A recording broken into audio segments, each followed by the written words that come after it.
We're going to get started. So I want to welcome people to come back if there's a need. There's a lot of room on this side of the space, a lot of tables. Welcome. I'm Catherine Catcher. I'm a policy advocate with the tribe, with the Yurok Tribe, and really appreciate you all being here today. I wanted to go through a couple of housekeeping items. So there are restrooms outside of the door to the left.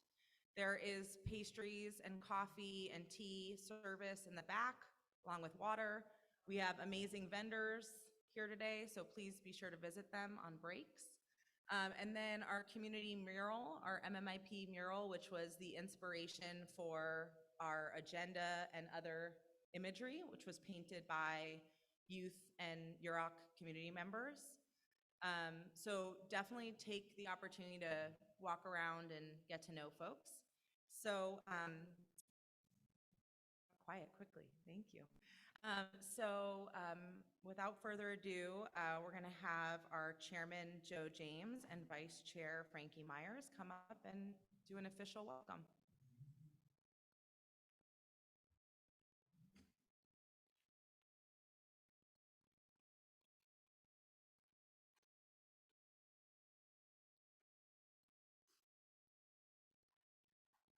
Good morning, Joseph James, Yurok Tribe Chairman. Before we get started, always want to recognize where we are, recognize the homeland of the we have people. Before we get started, Vice Chair Frankie Myers is going to do opening prayer, so we could all please stand.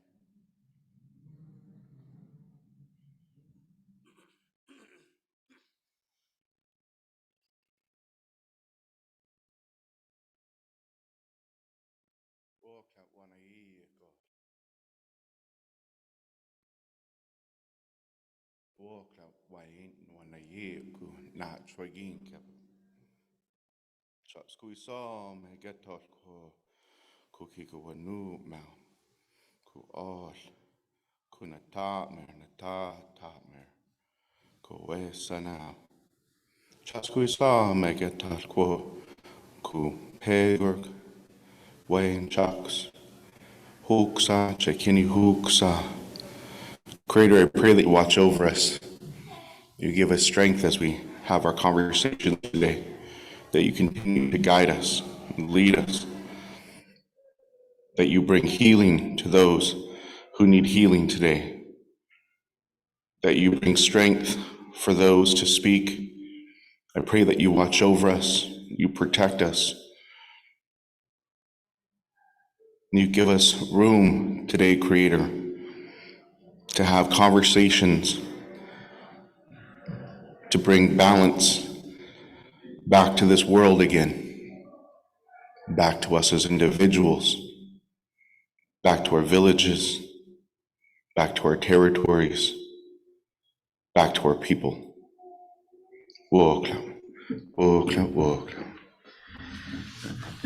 Thank you, Vice Chair. If we could still stand. Again, we're going to continue on to our, a song here. Vice Chair said balance, throughout this day. We couldn't do this alone.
All right, thank you. Please be seated. Yeah, as I mentioned, no one tribe, no one advocate, no one individual could lead this effort. And again, I want to take a moment and first of all, I want to thank the team that put this together from Yurok. Thank you for working hard and putting this event together. I also want to thank our event sponsors, all who are listed on today's agenda. I specifically want to thank the Humboldt Area Foundation for their in-kind support and leading the conversation on the plans to be here today with our tribal leaders. So grateful and thankful for your support. I want to thank our state and federal leaders who are here today, also our tribal leaders and tribal advocates for being here to lead this conversation. Especially, I want to acknowledge the survivors of MMIP, the family that's been affected. Our heart and respect and prayer is with you. It's a good day today. You know, last night we did a cultural sharing event last night too. It was good too. You know, to dance, to pray, to walk in the footsteps, seek guidance from the Creator, as we're all born and raised and taught by our parents and our grandparents, just to live the life of who we are as Indigenous people.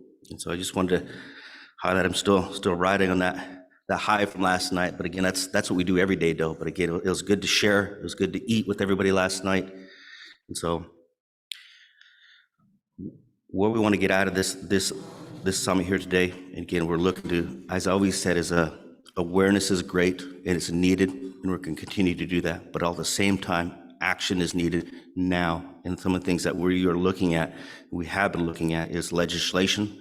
I want to recognize the tribal leaders, the advocates, everybody, Mr. Assembly James Ramos for the work of the Feather Alert Bill. That was huge. It's one step, though, in the process. We are taking a strategic approach to fill the gaps to address MMIP. And again, I wanted also thank everybody that's put their work into this, all the state and federal partners. With that, I do want to open up the floor. We do have an aggressive agenda here today. Tribal leaders to come up and speak 1 to 2 minutes. I do want to open up the floor to our brothers and sisters of tribal leaders. Please come on up and introduce yourselves.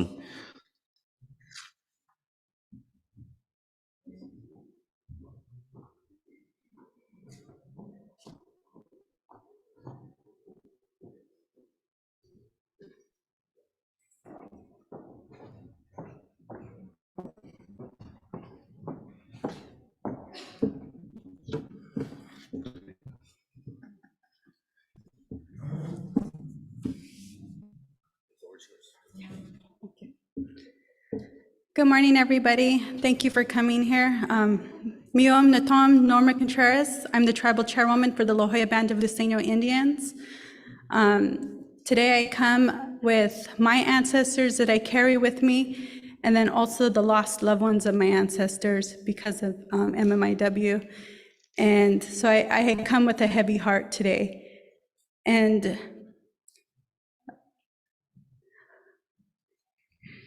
so I just want to acknowledge that all the people that do it, especially those on the ground.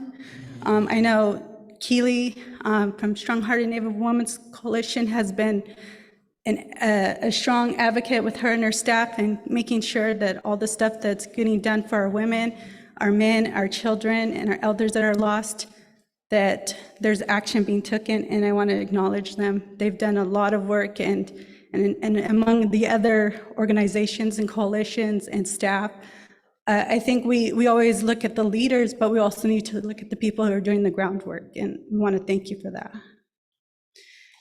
So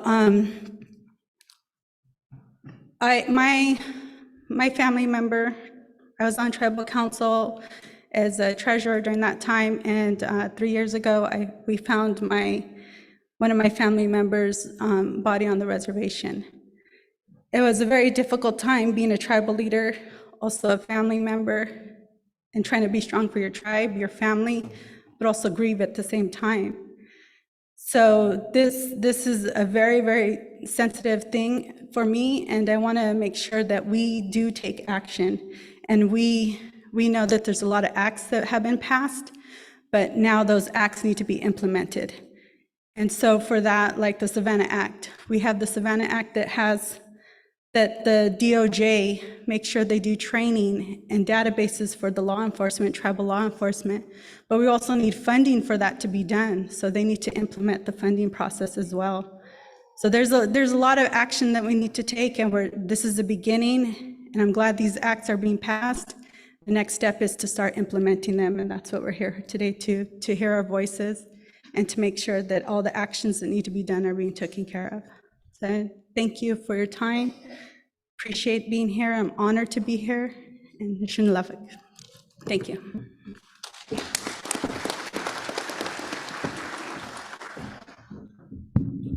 Hauka, good morning.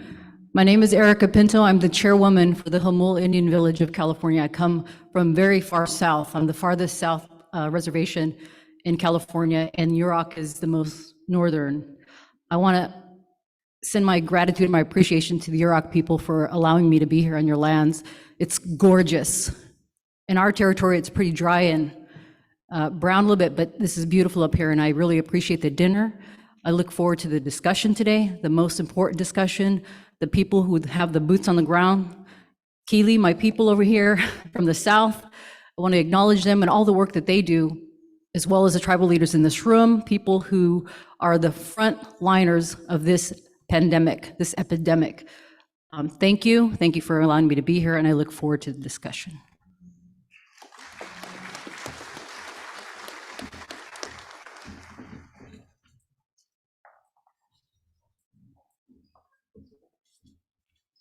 Chime Sumwe.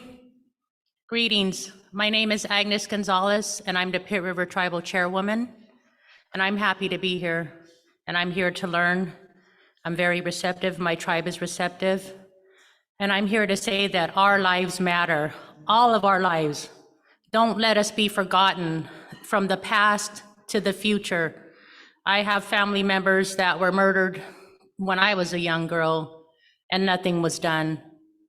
We've got tribal members that are missing just a couple years ago from past to current.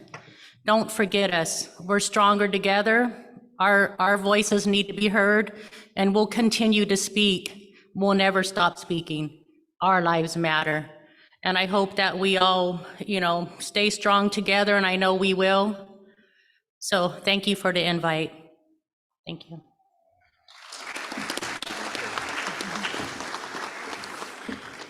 Good morning. My name is Lisa Galley. I am the Pit River Nation Council, Tribal Council, also the co-director for Indigenous Justice, where our heart work is advocacy for MMIP, and we are boots on the ground for this pandemic. And I'm really glad to be in the room with all of you here on Yurok territory, here to find solutions, work together, because without everyone working together, we won't be able to move forward. So thank you for having me.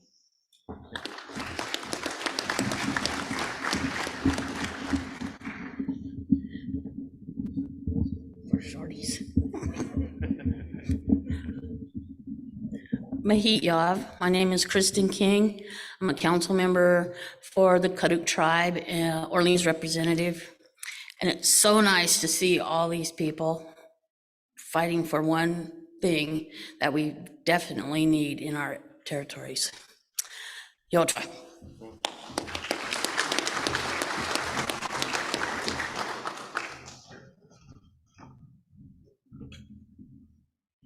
Good morning, everyone. My name is Raquel Williams with Wilton Rancheria. She's our amazing vice chairwoman. She didn't mention that. Kuchikalupa Oyase Jesus Tarango. I'm the tribal chairman of Wilton Rancheria down in Sacramento, little ways down the road, not as far as Chairwoman Pinto there. But I'm here representing my tribe, and it's something that we've said sometimes at the California Tribal Chairmen's Association. What battles should we take on? What battles should we fight? We just spoke about this a few weeks ago in urging our different regions to bring this to light, to help assist and really play our part. You know, as you've already heard here today, it's not so much the leaders that play the big role in this, it's the ones with the boots on the ground. And me as a tribal leader, my job, I feel, is just to support and fit in where I'm needed. And if there's something that we could do, let's do that. You know, if it's legislation, we're in the Capitol, and if there needs to be representation, we're ready for that call. This is something that I believe it affects us all in different ways. And because California is such a big state and we're so diverse, we all look different, but we all have the same issues. And it's a matter of getting to a table, listening, but it's also making sure that we support one another. And what is that end result? What is it that we are really trying to do? Because it's easier for us to see that vision, and when you're on that path of where we're going down, to know what is it that we're fighting for. And you can put everything else to the side if we focus on what it is we're really trying to do. And so again, I want to thank the people of this area for allowing me to be here on your guys' homeland. It is a beautiful homeland. I wish we had this weather in Sacramento. But again, I'm here and we're here representing our people just for the support of this, I will say this thing that needs all of our attention. I hope.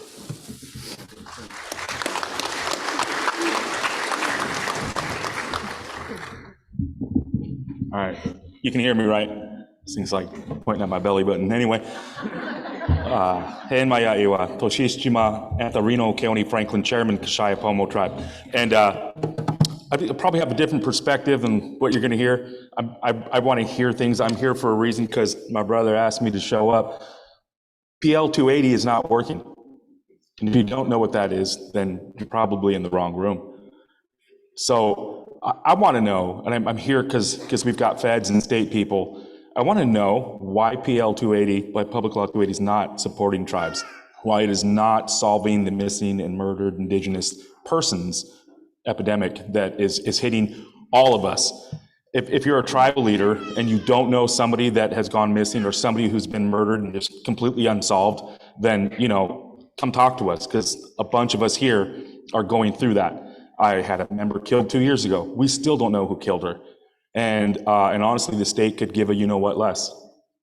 So I'm here to hear about funding, reasons why we're allowing drugs onto our reservations, and then wondering why Russian-speaking people are trying to kidnap our kids.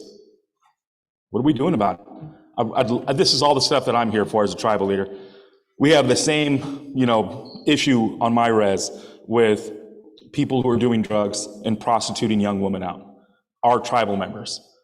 And no matter how many times I kick them off my res, they come back. They're like roaches. Same people, every single time. So I think what we all should be asking for is demanding that the state do better, demanding that the feds do better, and is it time to look at Public Law 280 and realize that concurrent jurisdiction is pretty much trash, and we need more funding into Indian country to combat this thing. So hold your electeds accountable. I know we've got good ones that are going to be here, but they're here for a reason. So thank you.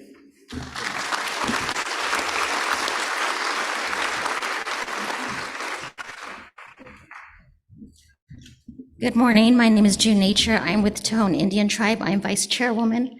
I am out of Bakersfield, California, which is in Kern County. We are the only federally recognized tribe there, so I am the voice pretty much for the whole area.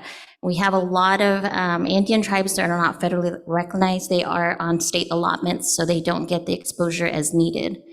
Where I come from, there's a lot of desert, and if you know where Bakersfield is at, it's right through I-5, and it's a main corridor for human traffickers.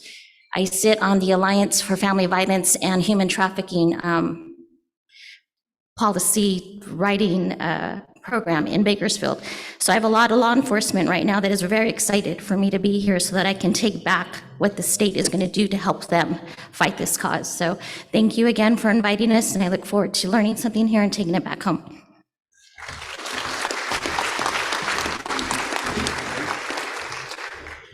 Good morning. My name is Jordan Haley. I am a council member with the Hoopa Valley Tribe. I would just like to say thank you for being invited and for everyone in this room and the hard work that's being done to combat this issue that unfortunately we all deal with on a day-to-day basis. It's important work, and I applaud you all. Thank you.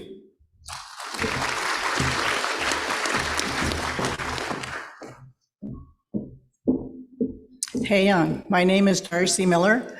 I'm a council member for the Hoopa Valley Tribe. I represent the Ball Hill District. I just want to make sure that people in this room, and especially the legislators, the officers, all of the people that can do something, hear our cry. We have so many people that have gone and are lost, and we want funding, we want assistance. We need that here. So please listen to our cries. Thank you.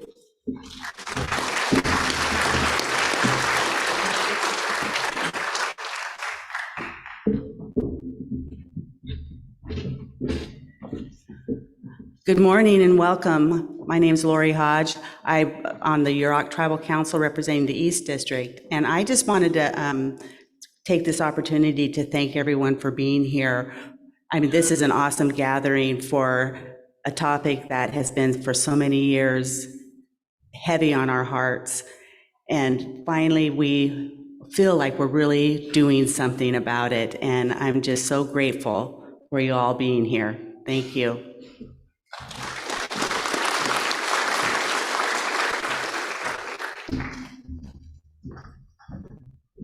Good morning. My name is Gar Summerberg. I'm chairman of Trinidad Rancheria, and I'd like to thank the Yurok Tribe for putting this on today. It's brought a lot of people together. One of the biggest issues I see is coming on to our tribes, and it's like the big elephant in the room. Cartels are bringing it up, and the place to go is the rancherias or reservations and sell it because there's not enough law enforcement to take care of it.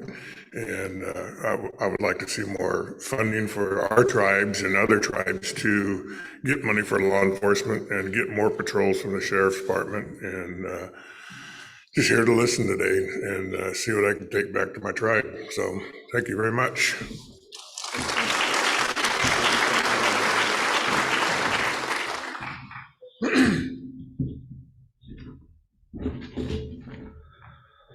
Skanakoi. My name is Philip Williams. I'm a council member for the Yurok Tribe for the North District. 2017, October 31st, my daughter went missing. The next day she was found and she was passed. And I went through a lot of pain. I apologize. That's how I became a tribal leader. Once I made it through that pain, I knew there was nothing that could knock me down. The Creator made this path for me to be here. I was a little reluctant to come here and speak today because I don't really like to share my pain, but I believe this is the right forum. You know, I look at all the women in my family, my mother, my mother-in-law, my sisters, my aunties, my nieces. They've all been affected by violence. So I've done a lot of soul searching. And what I've come to the conclusion is we need to raise the value of an Indigenous life.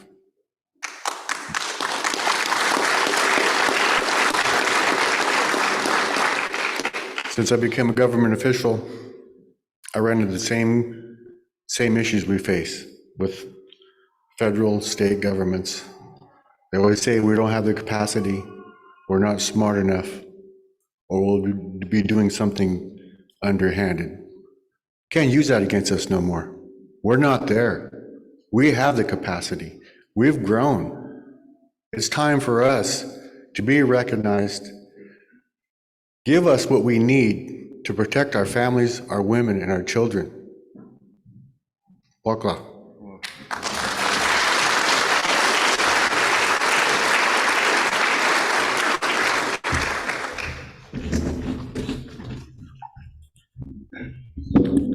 Hi, I'm Virgil Moorhead Jr., part of the Big Lagoon Rancheria, which is one of the federally recognized tribes up here in Humboldt, and executive director at Two Feathers Native American Family Services that primarily works with youth and children experiencing stressors. And so the one thing I would just echo is what Chairman Sundberg had to say about fentanyl, and just really how we as a community focus on the prevention and the building of our children and youth to prevent these sort of tragedies. Thank you.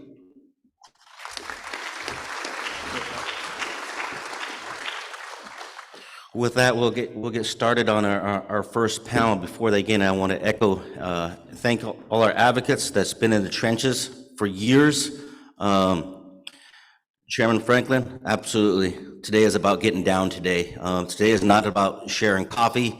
It's good to tell stories, but again, we're here as advocates, as leaders, as agencies. We're here for action. And again, as Chairman Franklin, we mentioned a couple weeks ago in a meeting there, and I go, absolutely, this should be driven, California driven. We have an opportunity here. And again, our advocates, our people has been in the trenches for years. This is nothing new. But this is what we can do from Southern Cal all the way to Northern. We can agree and put this together and push the state, push funding, push policy, and push legislation. With that, we have our first panel. Again, thank you, and look forward to the discussions here today. Welcome.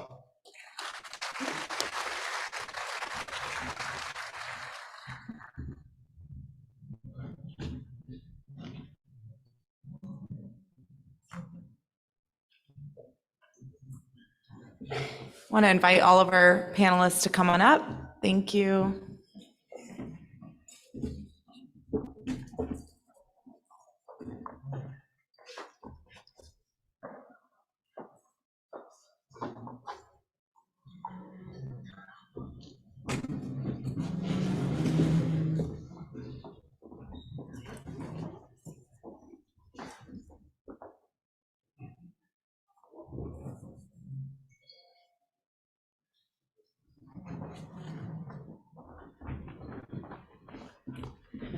And I want to ask for a quick reminder. There's some notes on the tables, but all of the beautiful decor, the centerpieces, have been donated for today, but will be taken back by the California Indian Basket Weavers Association, and there is a request that we not touch the items on the table. So please look and enjoy and appreciate, and please do not touch them.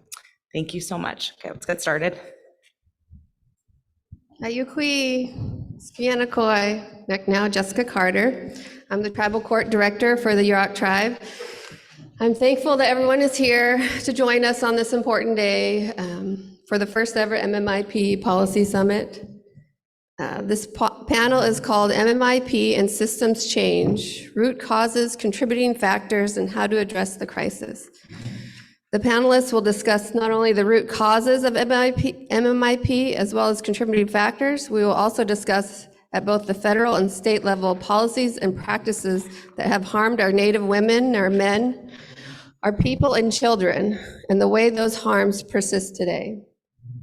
We will also ask our panelists to identify concrete structural solutions to the crisis.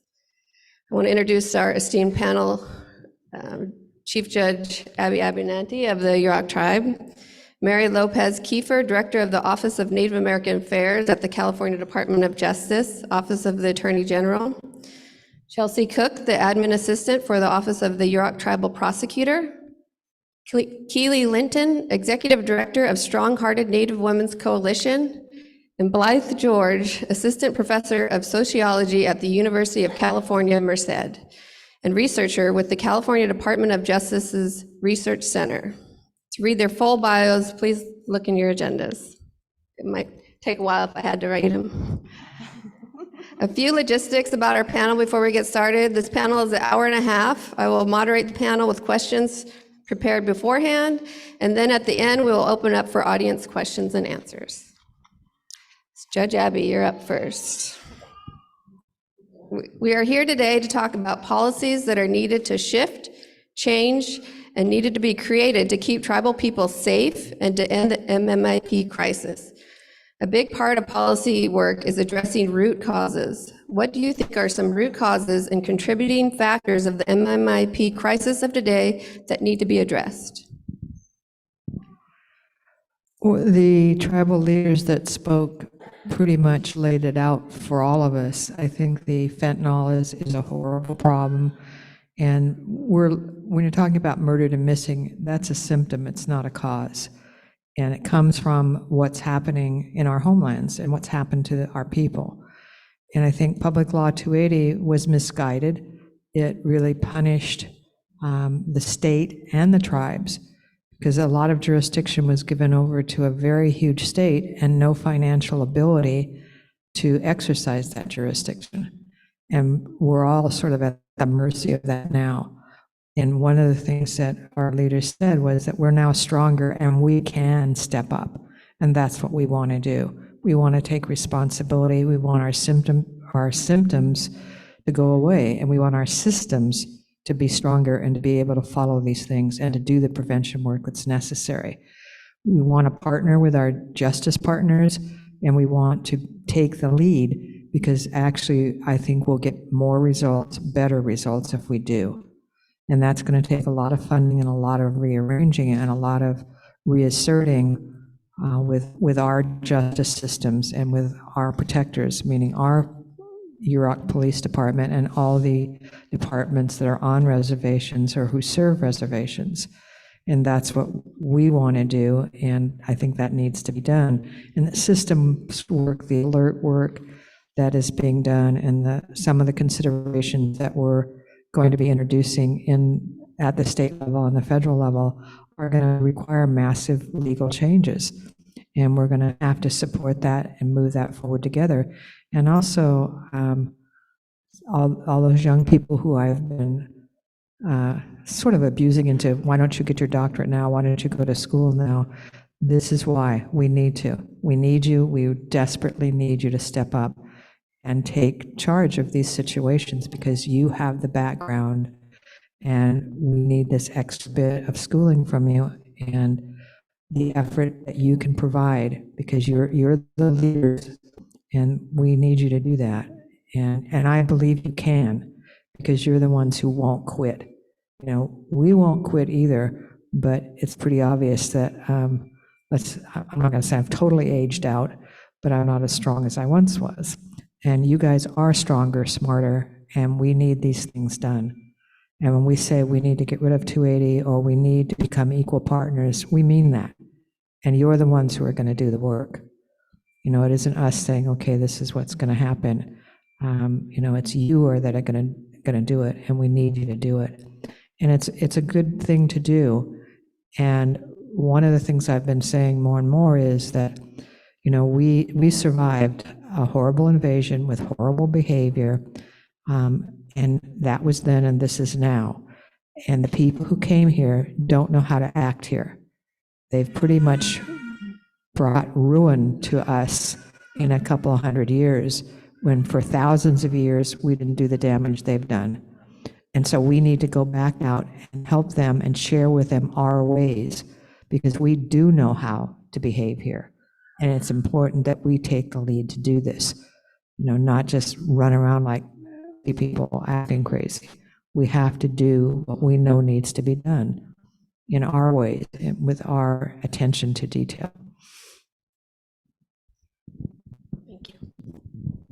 Keeley, MMIP is connected to a larger movement to end violence in Native communities, including gendered violence, violence against women, and domestic violence. How is MMIP connected to these larger issues? Thank you. Okay.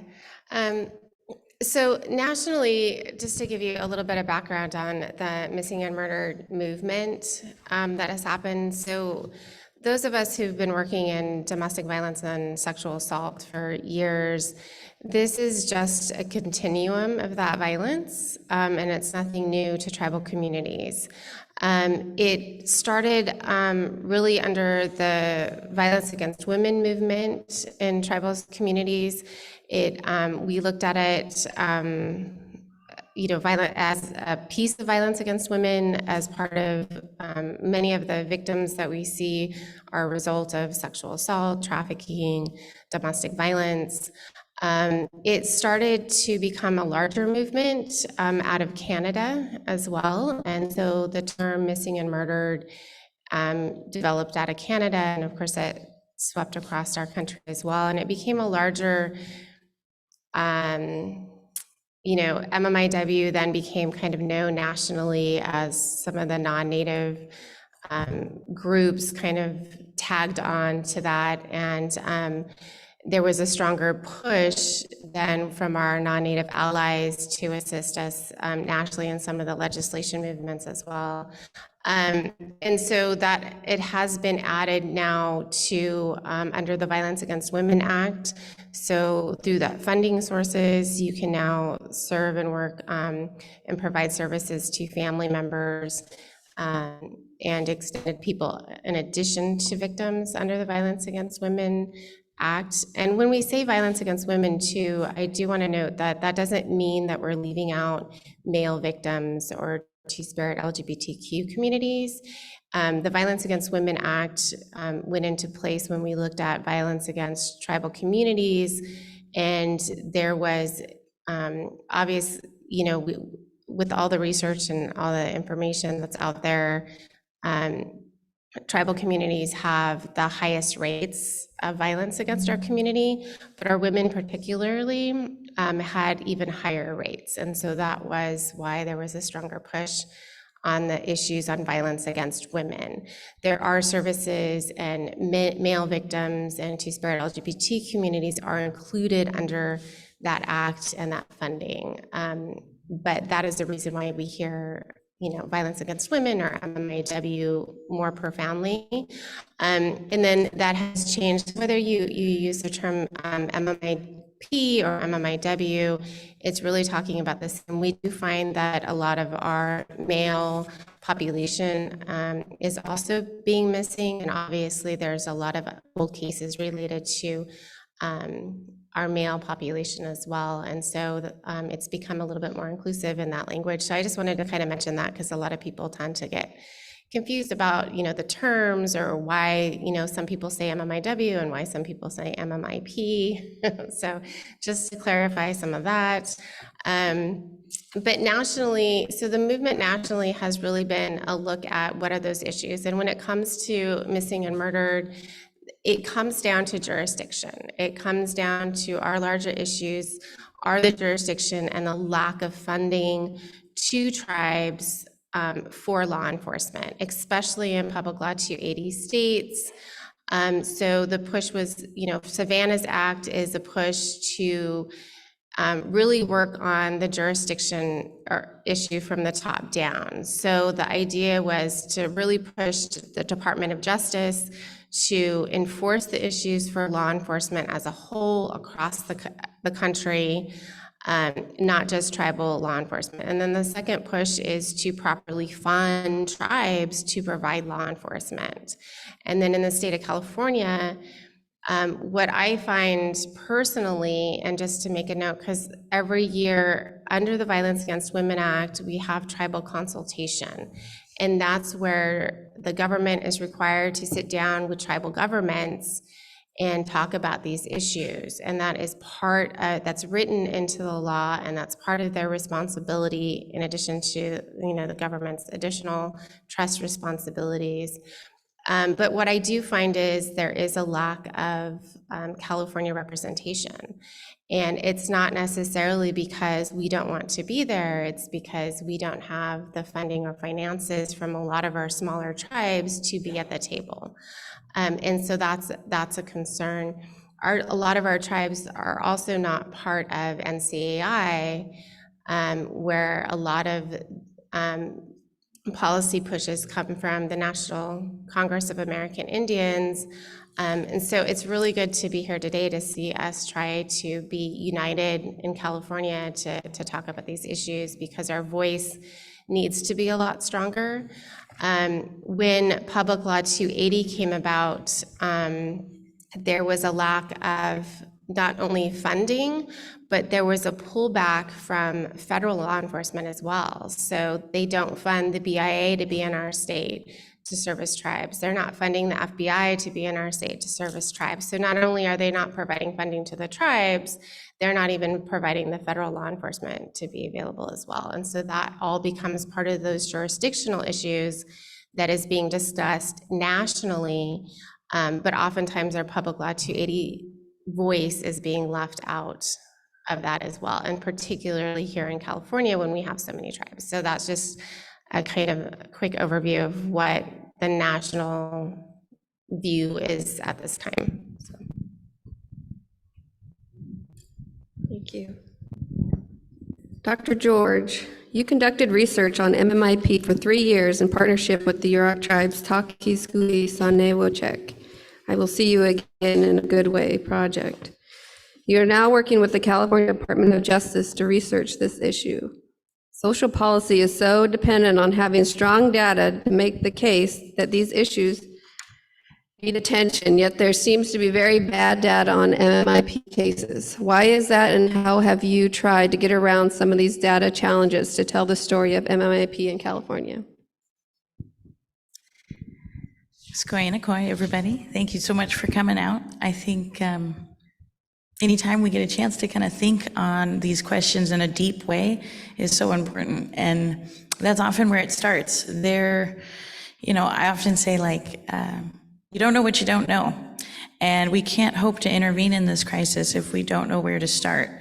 And unfortunately, that's the great disparity with this issue, is that for many of us in this room, we are sometimes only 1 or 2 people removed from an active case, but when it comes to the great majority of Americans, they don't really have anywhere to start.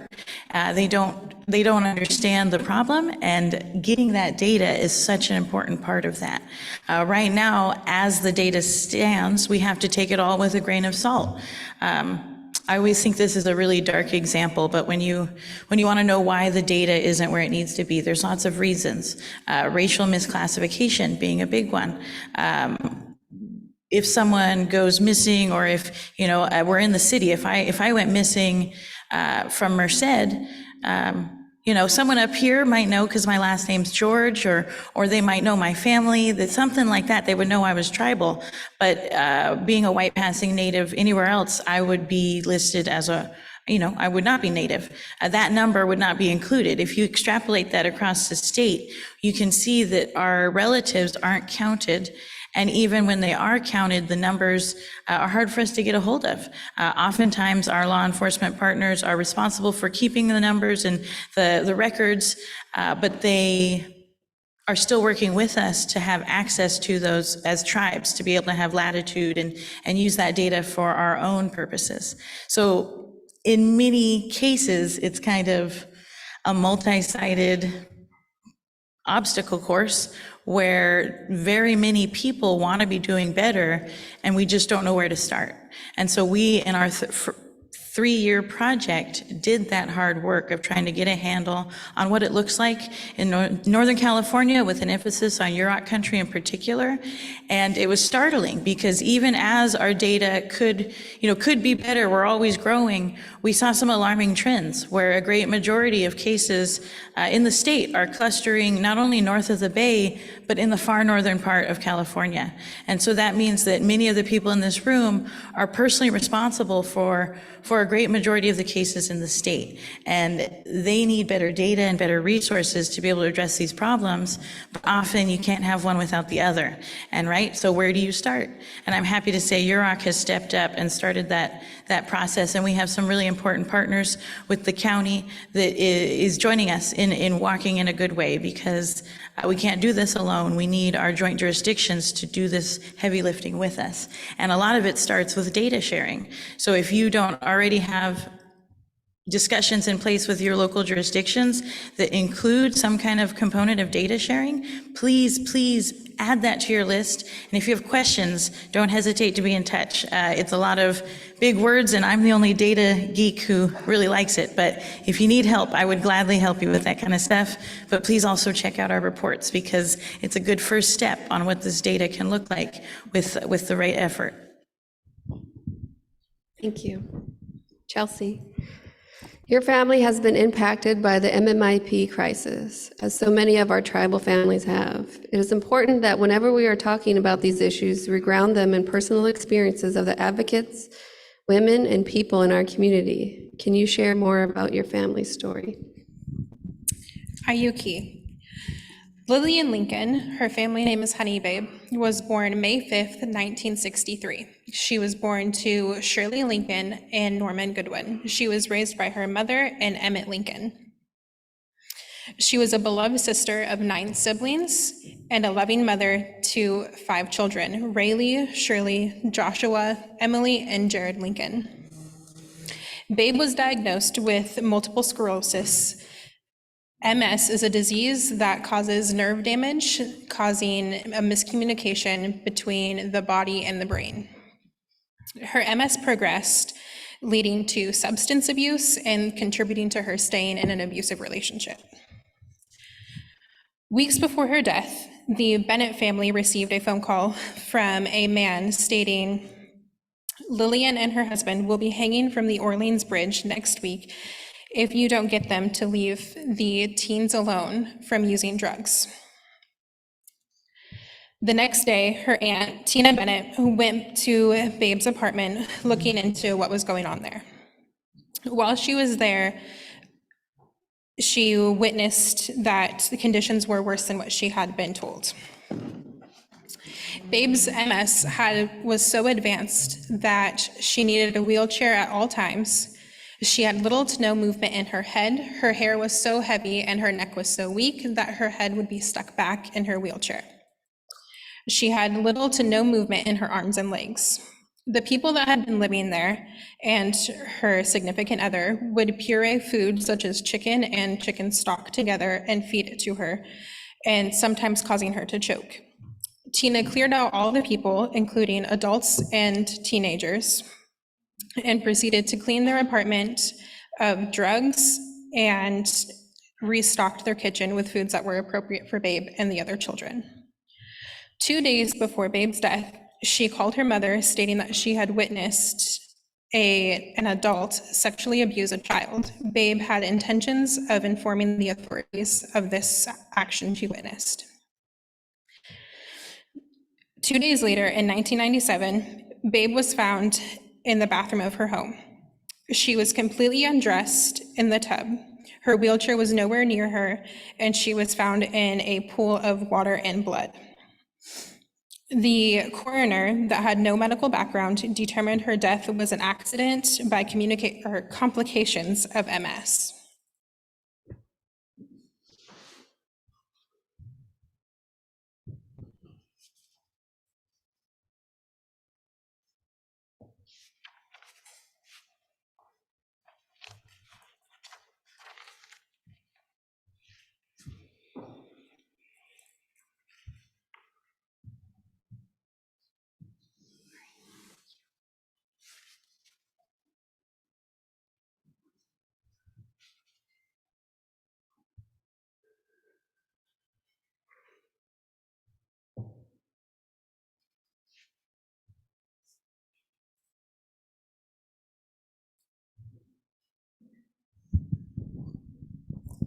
Thank you, Chelsea. Mary, how did we get to where we are with the MMIP crisis? What do you see as some of the root causes and contributing factors?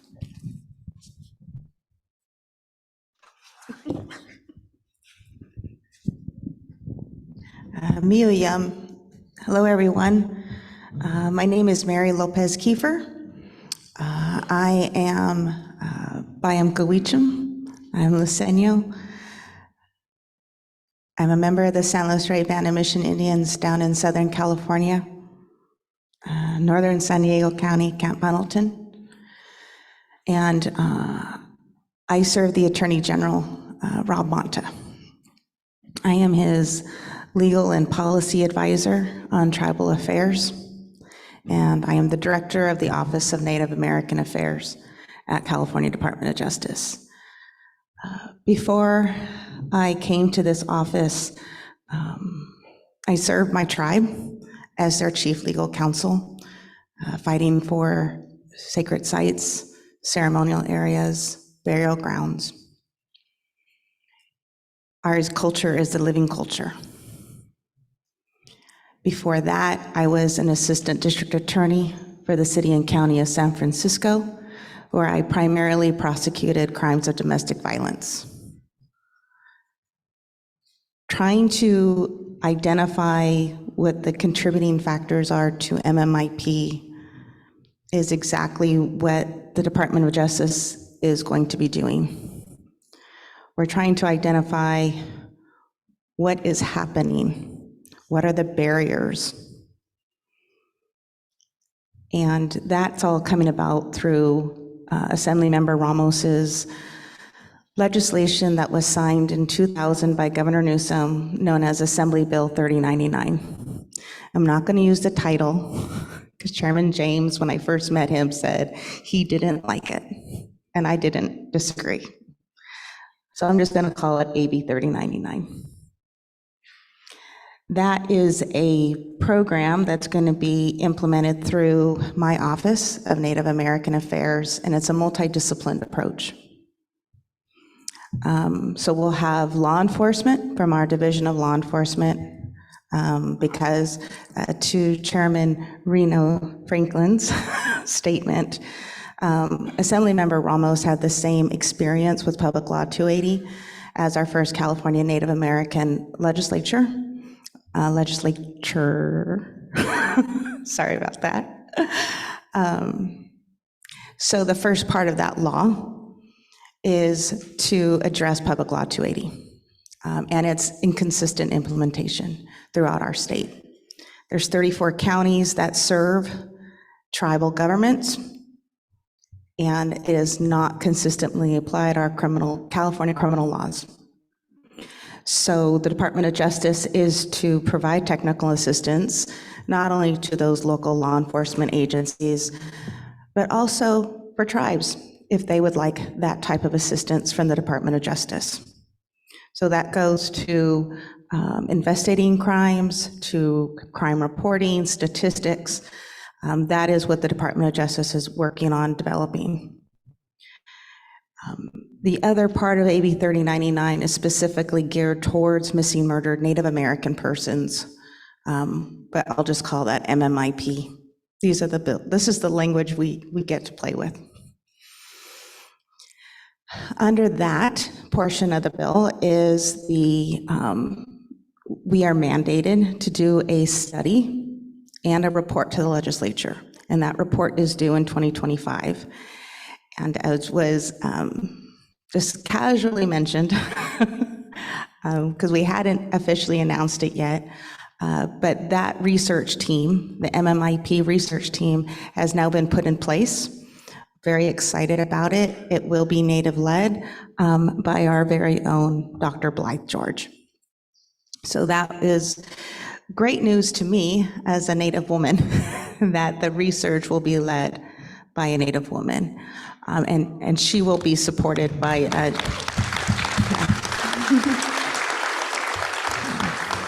and she has my full support. And she'll have the support of the DOJ's Research Center.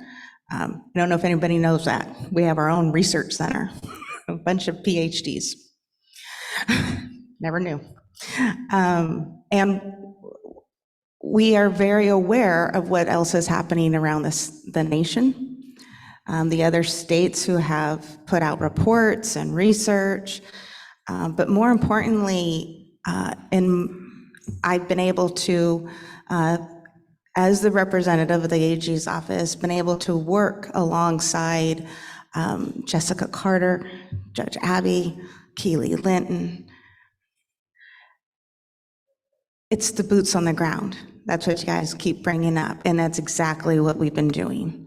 And to figure out how we're going to move forward, and to Chairwoman Contreras' point, how we're going to implement these laws.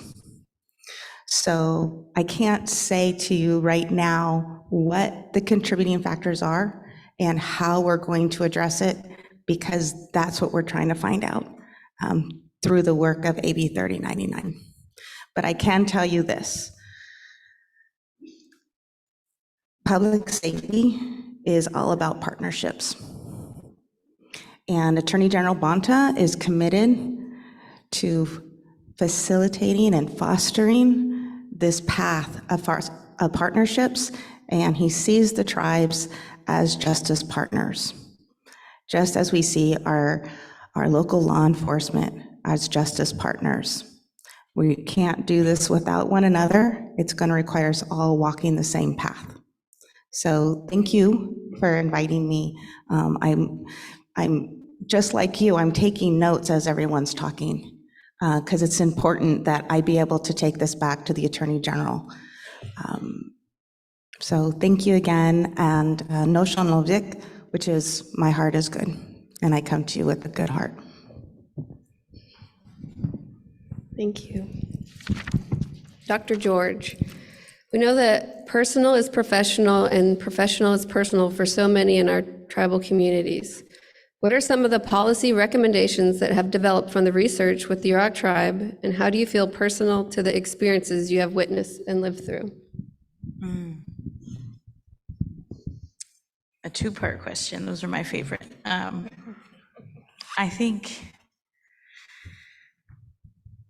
I want to start with the part that, it's never, I think we have to sit and realize how heavy today is, how much of a heavy lift it is. Even as we get to see old friends and reconnect, some faces in the room I've known since grade school. I wasn't expecting that.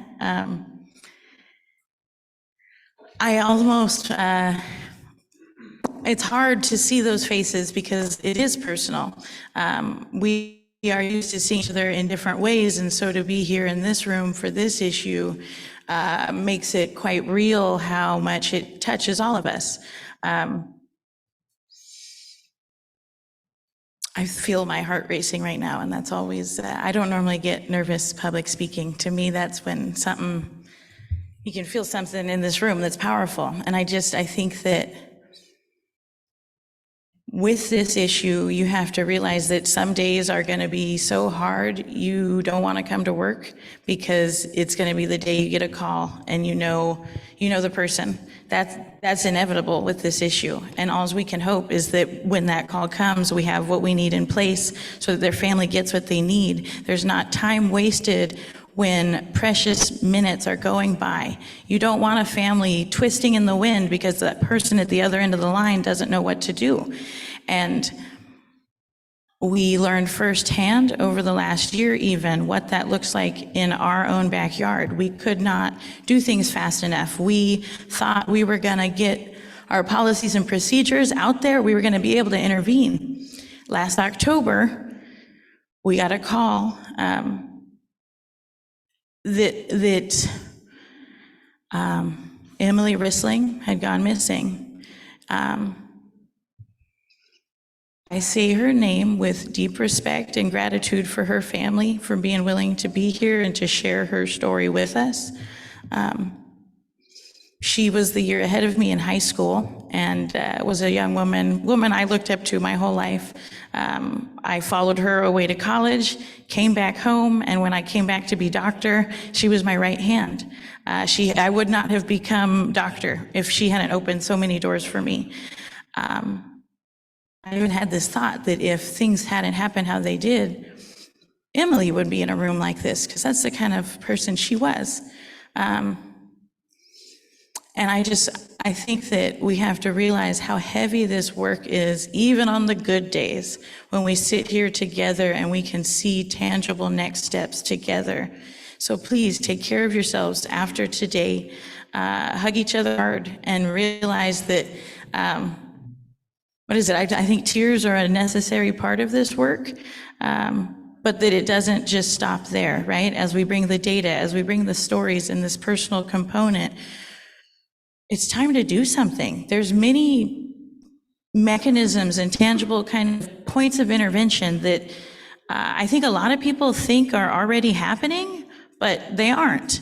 And closing up those little gaps are how we're going to make sure our people get the help they need when inevitably that call has to be made. I want to live in a time when that call isn't being made, but we're not there yet.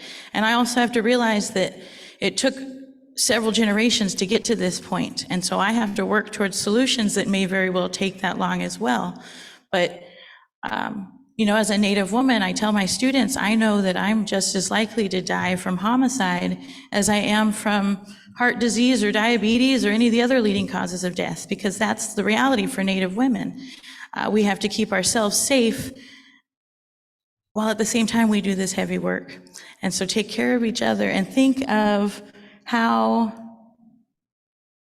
policymakers give them something tangible. I think making sure tribal police and tribal courts have access to all of the state databases, whether it's CLETS, whether it's anywhere where our information needs to be, we shouldn't be haggling over access.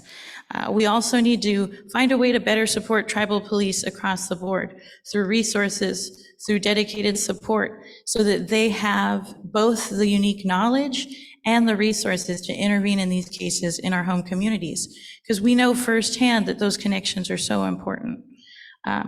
Those connections also cut both ways. And so we have a huge opportunity to move together, but we also have to realize that when something happens, we all take that hit. And so we have to find ways to walk forward. Thank you for the chance to speak. Thank you. Keely, what has been tried and has anything been successful in the United States or Canada that you would point to as a model in addressing MMIP? What policies and funding programs do you think are needed today to address MMIP and these other forms of violence and harm against Native people?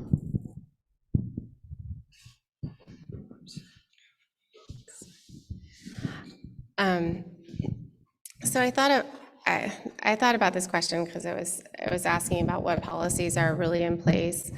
I don't know that there's really one good policy in Canada or the U.S. right now that would necessarily be something that we would want to necessarily model.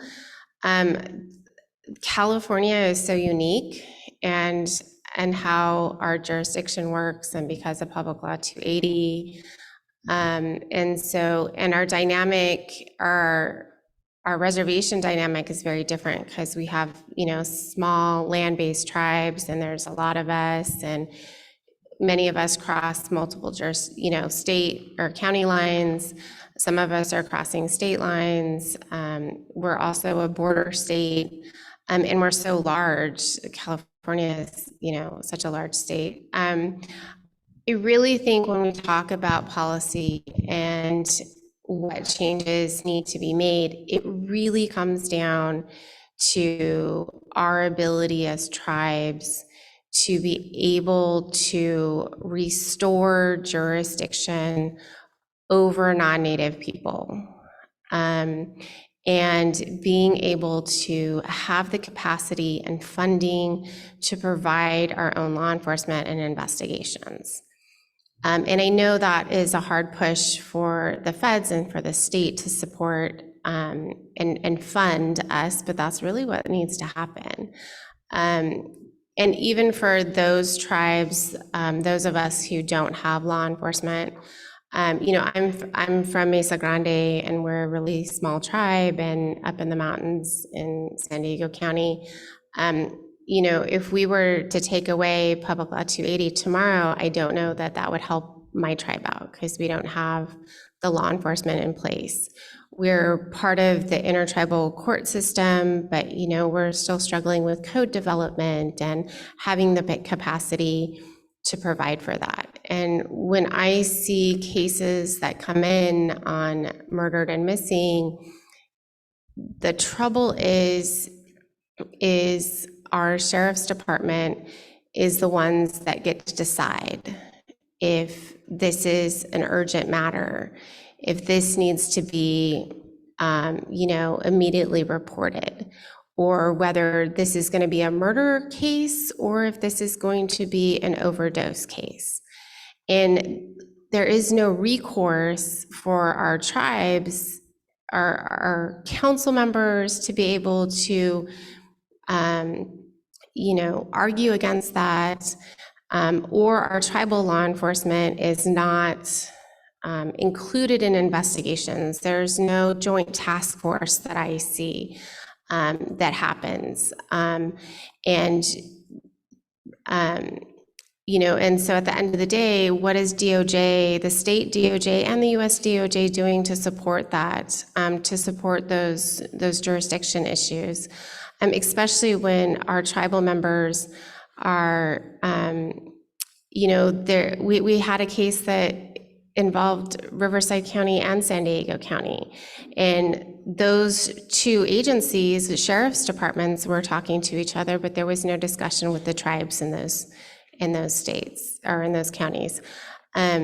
So that reach out and that miscommunication or lack of respect for our tribal governments and our sovereignty is not there. And so that's where I see issue. I also see the issue with with sex trafficking as well. So that's the whole other piece. We have domestic trafficking, which happens, a lot of our unfortunately, our victims are passed across state lines. They go up through LA to the Nevada and back down to San Diego County. There's like this triangle of trafficking that occurs. And then we have our international border that also occurs.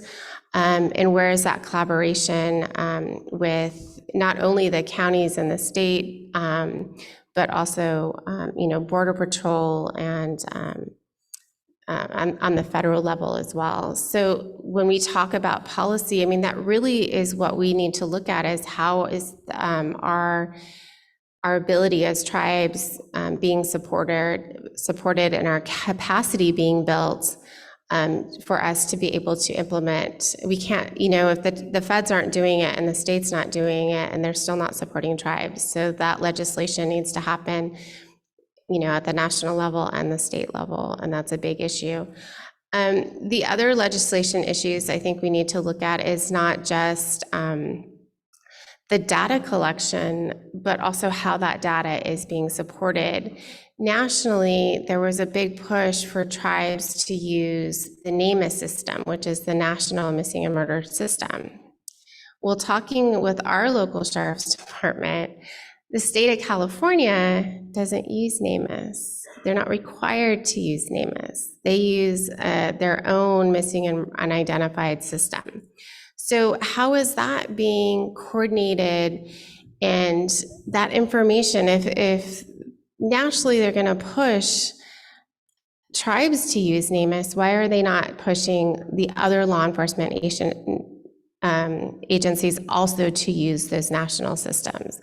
So in California, then we have a different system, and then there's lack of access for our own law enforcement. It comes down, so it's not just the California law enforcement or CLET system, it's the missing and identified person system that our tribal law enforcement doesn't have access to, in addition to the national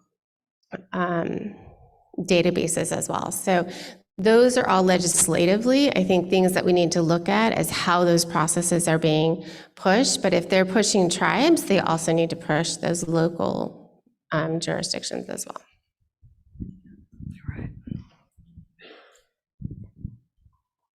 Judge Abby, California is a PL 280 state, and as we've heard from many tribes, has created severe challenges for Native people and tribal communities. How has PL 280 contributed to and exacerbated the MMIP crisis?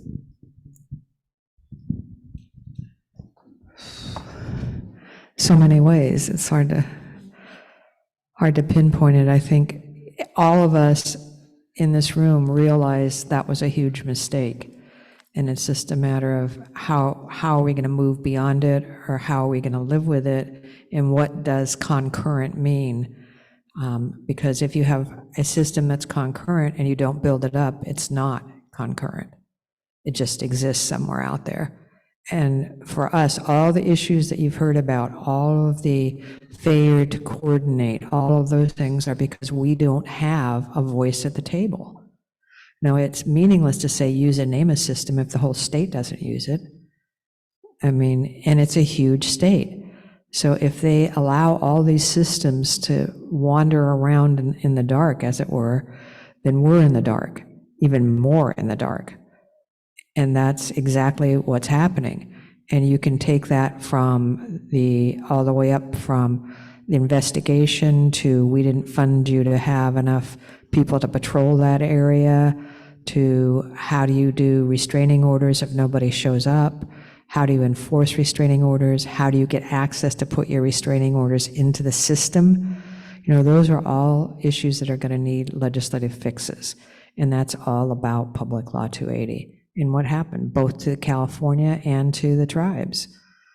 I mean, California was dumped on as much as we were, you know, because now you look at your state people and you go, how come you don't do anything? Well, these are huge rural counties and they don't have the resources either, you know, and they're throughout the state. I would venture to guess that many rural politicians are going, my God, we don't have the money to do any of this for our own, let alone anybody else. And that's what you have. And every time there's new legislation, okay, now we have care courts. Well, we need care courts. Were tribes put into that system? No. Do we have access to utilize it? No. And those are courts for people who have mental health problems. And we know we have those people. And we know they're mistreated in the system. And that's just every example. Every day you wake up to another headache. And that's it, you know, and as our leaders try desperately to resolve these issues and to build up our systems or to figure out how can we, at what point should we coordinate? I mean, if you have 110 tribes that are already recognized and, you know, 40 or 50 in the queue to try to get recognized, you cannot duplicate those infrastructures. You just can't. We have to be given the ability to coordinate among tribes and areas and about certain concerns. You know, NamUs is a perfect example. We all have a concern with that. But the problem is that it's so huge trying to get the coordination. And this conference basically is about that. We need to coordinate because we can't do all this. You know, and each tribe can't do it. It's not practical to think we can. You know, we have to partner with each other and we have to figure out how to move forward in these areas because we have that responsibility to our people and to each other. You know, you don't want young people growing up going, you know, my mom, she never came home. She never came home. You know, and I have people coming up to me and saying that, kids that I knew from the time they were babies, you know, and I still haven't addressed it. And all I can say is I won't quit. I won't quit. That's not good enough. You know, it just isn't. And I realize that. And a big part of that is Public Law 280. And I think California needs to get behind us and support us as we say, bring some of those resources back. And we will figure out how we want to partner locally. We will figure out access to the courts if you give us the ability to do that and to develop our infrastructure to meet those demands.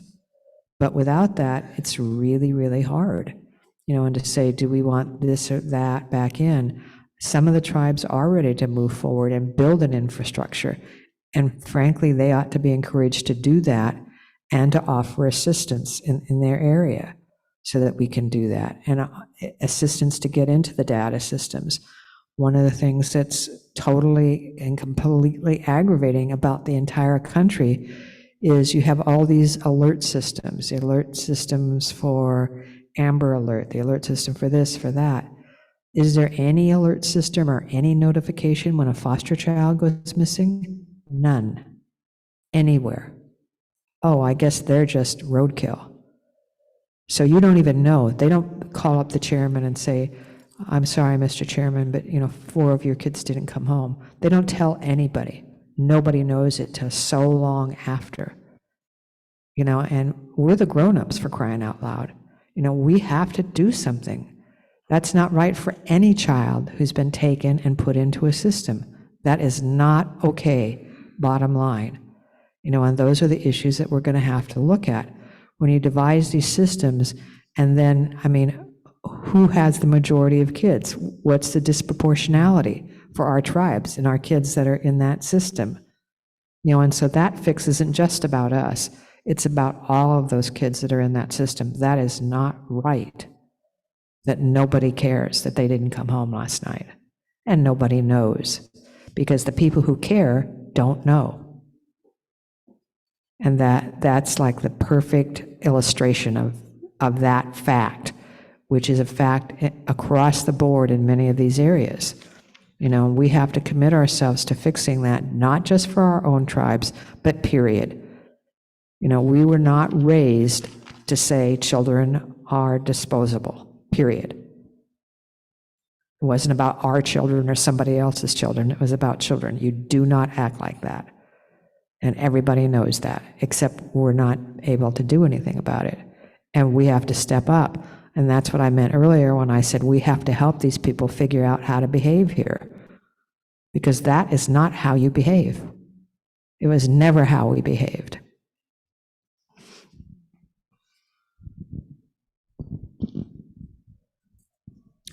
Chelsea, thanks again for sharing your family story.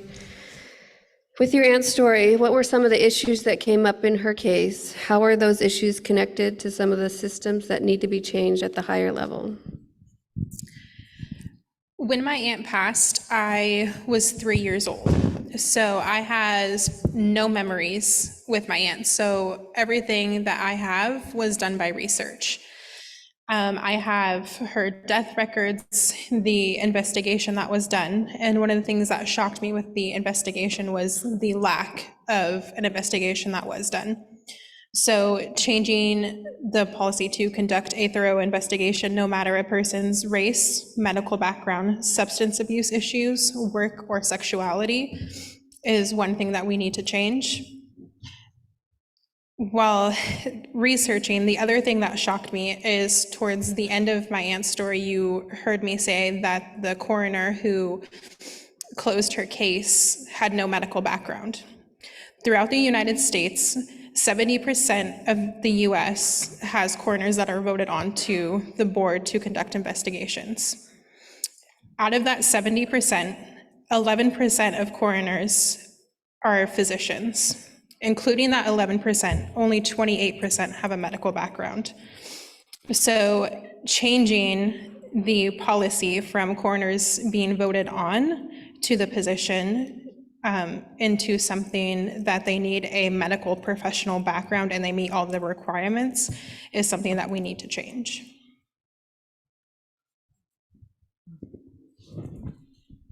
Thank you. Mary, and I know you touched on this earlier, but what are some of the AG's office working on concerning MMIP? What further solutions are you exploring in your role at the DOJ?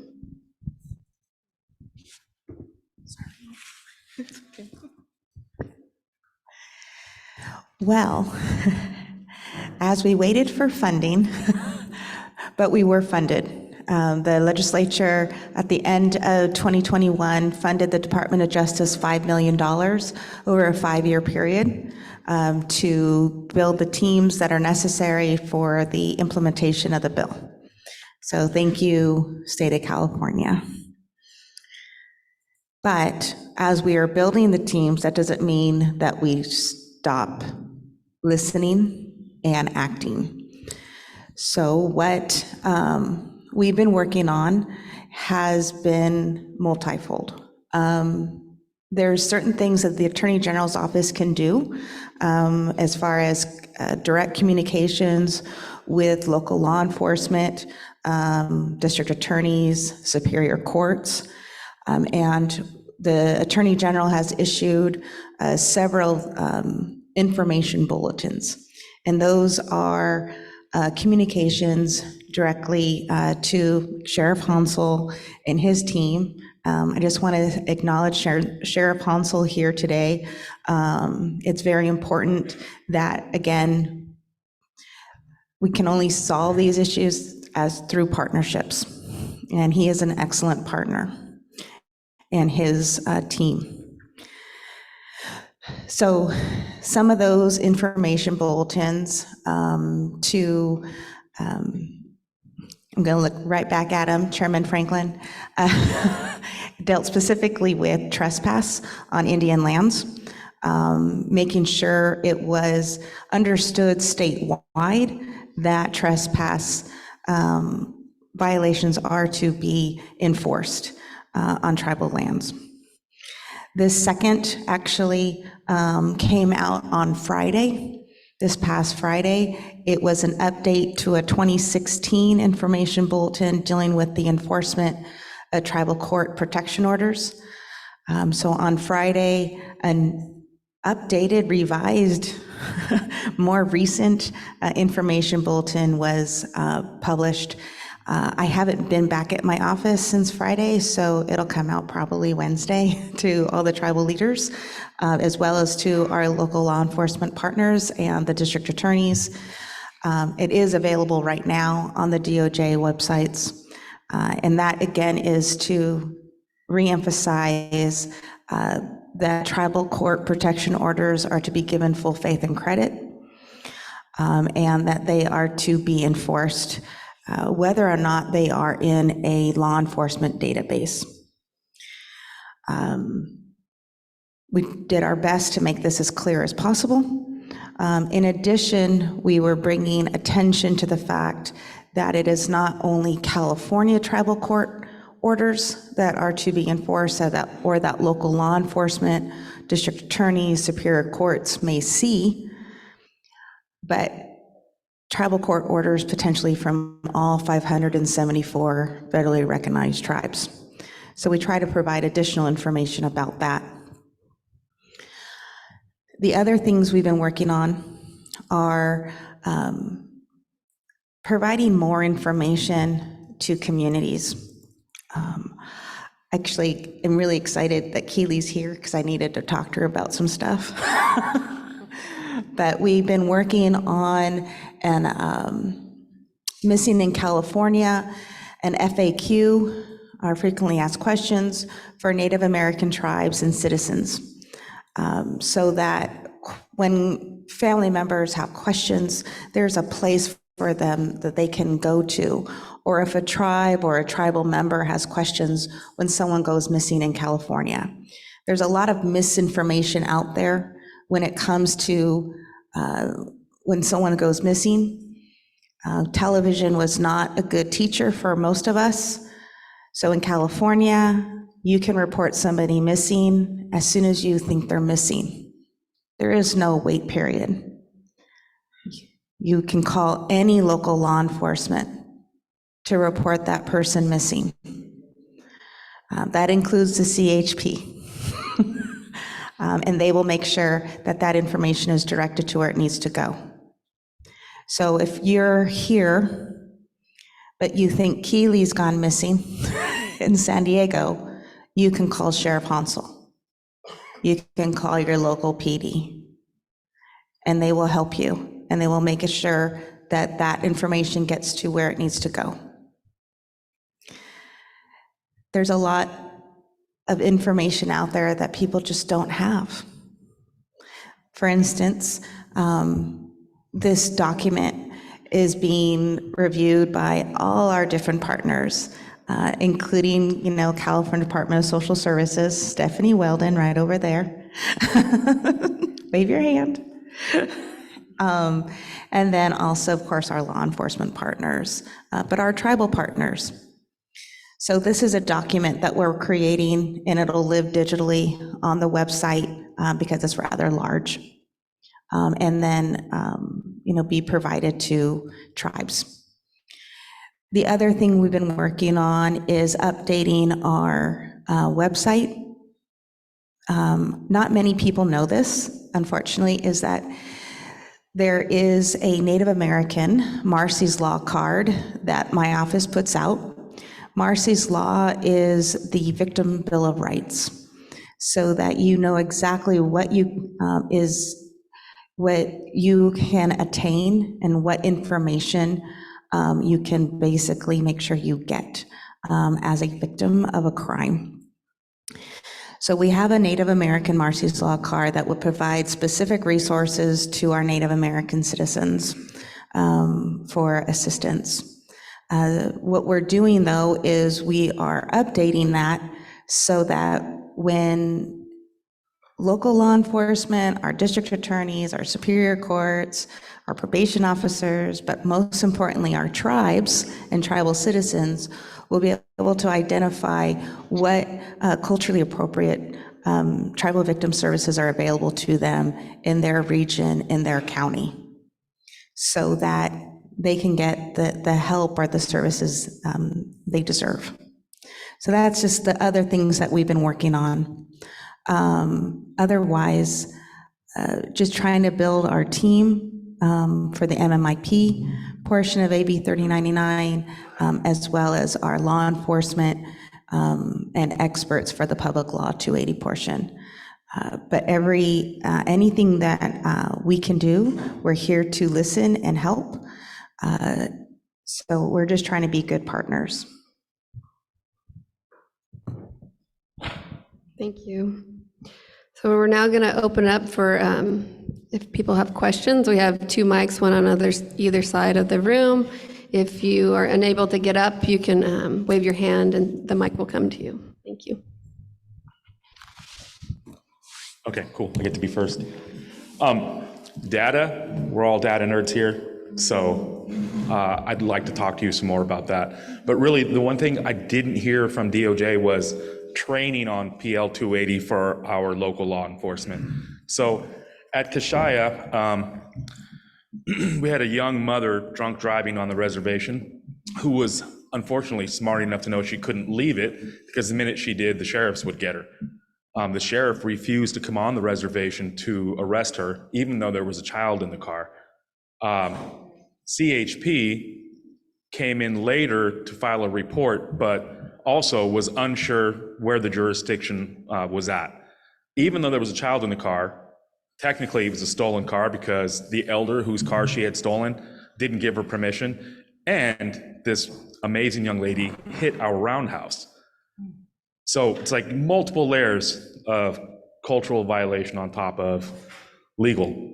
And so as a chairman, when I'm sitting there trying to explain public law 280 without cussing, it's impossible. I need you to make mandatory training for all law enforcement on PL 280. And it can't just be, no offense, can't just be like a white person talking to them. It has to be a tribal leader, with experience and scars to back it up, right? And explaining where that is, because, the sheriff's department said they can't do anything unless she hurts the kid. If the child's hurt, there's an injury, then they can come in. Sonoma County Sheriff's Department, they're awesome. They work really well with our tribe. But I don't have enough time in my day to require that training, to train these guys and gals on how to do their job right when they come onto my tribal lands. So, and then again, I'm not a fan of PL 280. It is very much of an abusive relationship because I know the minute it's gone, I don't know what we're going to do. I don't know what any of us, with the exception of some of the larger tribes that have, law enforcement, I don't know what Khadijah would do. I don't know what Point Arena would do. It's just, and I think the last comment is just, so we have a grant for a tribal court. Okay, now what? It's there. And so we're trying to plan and we really don't know what we're going to do. And I need a clear path as a tribal leader that says, here's what you're going to do with your tribal court. But more importantly, for missing and murdered Indigenous people, here is the path forward. Here are the solutions that we can work on and enact some of these codes. Right now, I don't have that. As chairman, I just don't have that. My council, they don't have it either. And our staff doesn't either. So I just really looking for help in developing these things, help with PL 280, but training, please. Thanks. Wanted the data, the training. I couldn't agree more. Training. And I think our law enforcement partners would agree. Training. And so that is exactly what we're working on. Trying to develop training for post-training for not only the departments that serve Indian country, but all the departments. And some of the counties that do serve tribes, they have really good training programs, but they're not equal. And so that is one of the things I've been doing actually the last year, or year and a half, given COVID restrictions, is going to the PL 280 trainings that law enforcement is conducting, auditing them, seeing what works, what we can maybe incorporate statewide. Because there's some counties that just do a phenomenal job. And those counties are the ones that incorporate messages from tribal leaders like yourself, talking about their tribe's history, because nobody has this exact same history. In Southern California, there's 3 layers of colonization. Nobody has the same experiences. Versus, our northern brothers and sisters and our Pomo brothers and sisters. Everyone has their own. So when a PL2A training is tailored to that community, it's the most impactful. So trying to develop that,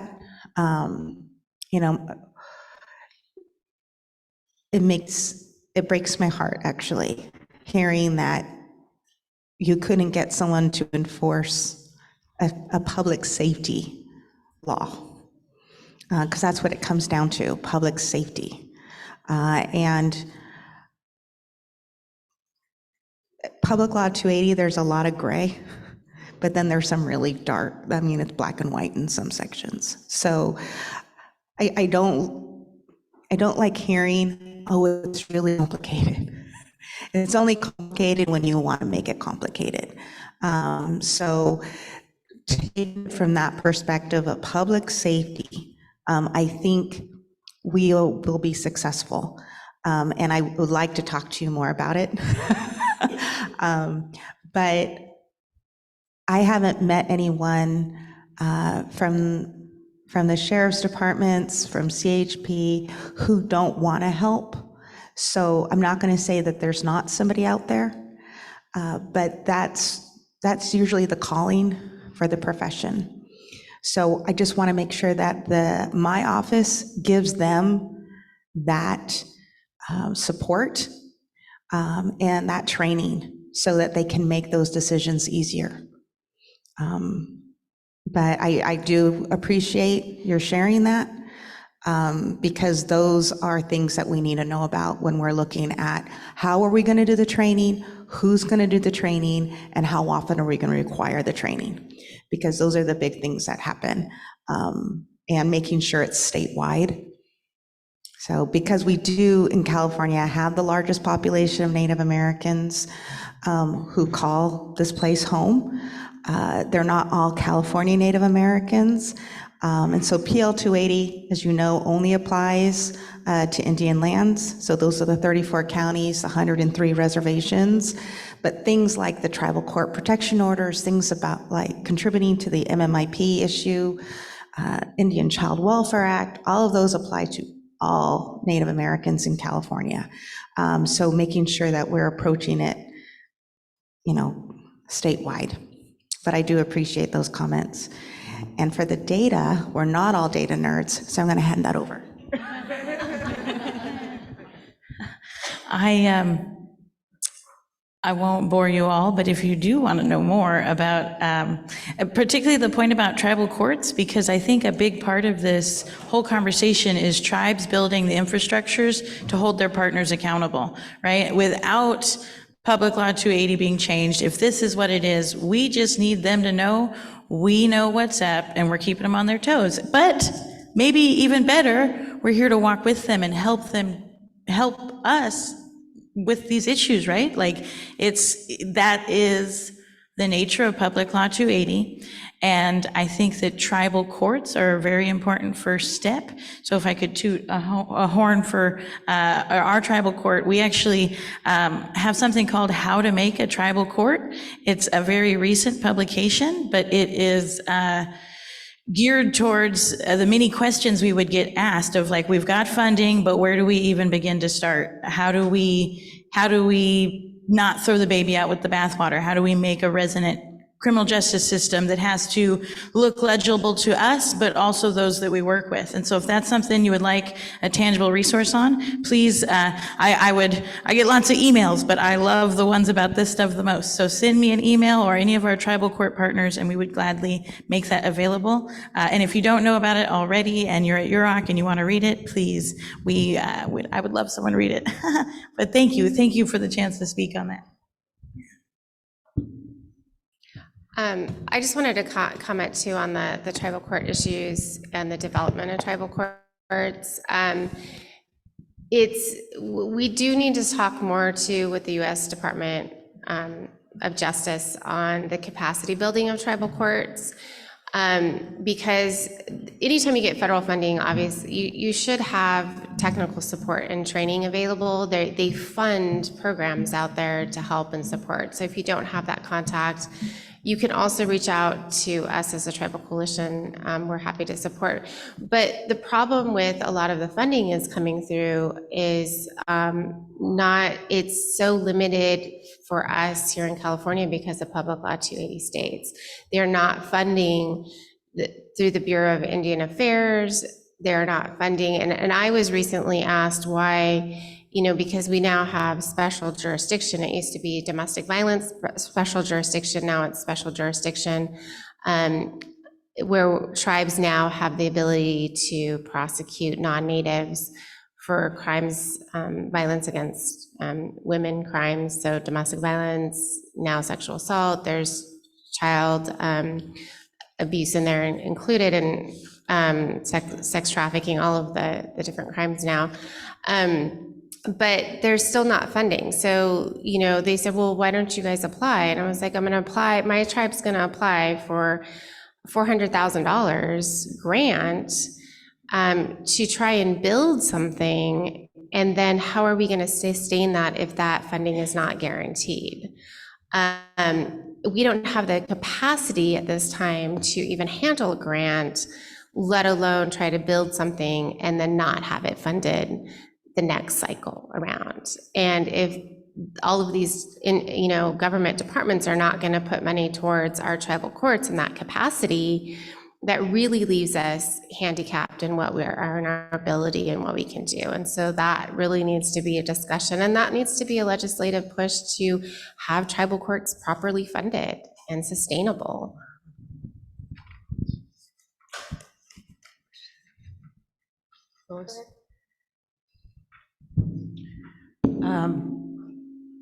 I want to thank the Yurok Tribe for working on this issue. As everyone knows, it hits all of us in a very personal way. But I'm glad to see that the tribes are trying to come up with some way to deal with this. Working on Public Law 280 is very important for trying to determine and make progress on what's going to happen. With my niece's case, there were a lot of excuses. That's how it sounds to the people that are missing the person. It sounds like excuses, because we can't do this because of jurisdictional issues. We can't do this because we don't have enough resources. And our baby, our person is missing, and she leaves behind 2 children, and you don't know where she is. But 280 was passed in 1953. That law's a year younger than Emilee's father. It was an experiment that the federal government they said, look, we got to get rid of these Indians and do away with reservations. So they terminated Indian lands and they passed Public Law 280 so they could shift the responsibility to the state, and as someone in the panel said, with no resources. After 69 years of operating, I think we can say the experiment has failed. And yes, it may be different for each reservation. You can give all the training in the world to sheriff's departments and highway patrol, but that's not going to change the fundamental flaws in the law. That's not going to change the issue and the problem. We have to get together as tribes and we have to say, 280's out of here, or these are the changes. How do I know they can make changes? They terminated whole tribes, and those tribes got recognized either by legislation or court action, and tribes did that. We stepped up and we got our reservations back. We have reservations right here in this county that are back after termination, and yet we sit here and say 280 is the problem and let's figure out a way to work with it. We should know you can't work with it. It's designed to terminate us. That's what it was for.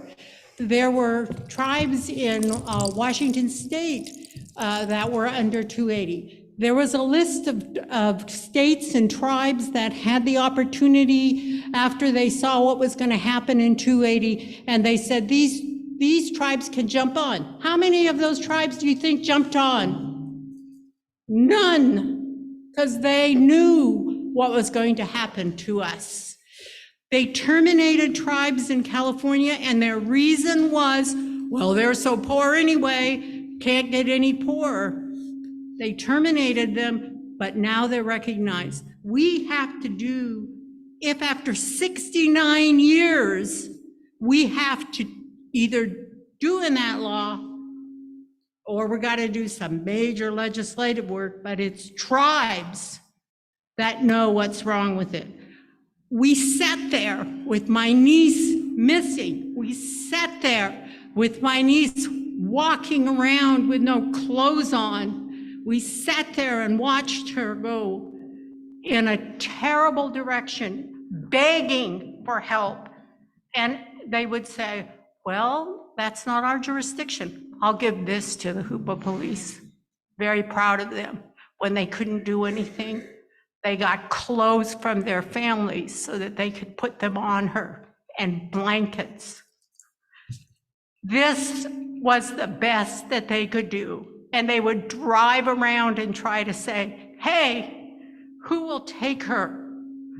Who will, where there was no place to send her. We couldn't get any help to do that. So we need to, after 69 years, we need to do something about this. This fentanyl is another symptom, as Abby says, it's another symptom of what we're going through.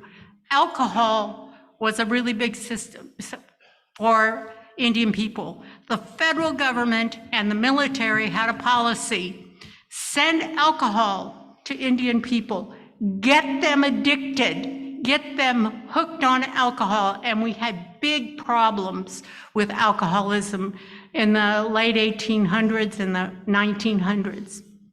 My dad died from alcoholism, or as a result of alcoholism. And alcohol was that issue. But tribes finally said, we have to do something. There was a study that came out on alcoholism that said, every Indian person is touched by the scourge of alcohol. And that's what's happening with drugs. They're just substituting a new drug for us to take. So yes, we do need funding, but we really need to consider doing away with 280, and then we need more. And if we do away with 280, is our trustee here today? Is the Bureau of Indian Affairs here today? They're going to have to start implementing this and making resources available, but our trustee takes no interest in us. You call them up and you ask them a question and they're like, what? I have no idea. This is an old problem of missing Indian women. If you go back and look in the federal archives, there are letters and reports and testimonies, and it's, "Where is my daughter? I saw a miner take her. I saw a soldier take her. I want my daughter back." It's been going on since the late 1800s, and it's been documented, and there is data on it, and you fast forward, and our women and young men are missing. And we have to do something about this. The sheriff looked right at me and said they don't enforce tribal laws. And yet we're a 280 state. They'll enforce state laws occasionally, but they won't enforce tribal laws. This can't keep continuing. And I want to say all the time that we do training won't stop the flaws in Public Law 280. And wanting to help is no help if you're trying to enforce a law that's designed to do away. 280 is a termination era law that's designed to do away with the political status of Indian people. Thank you for your time.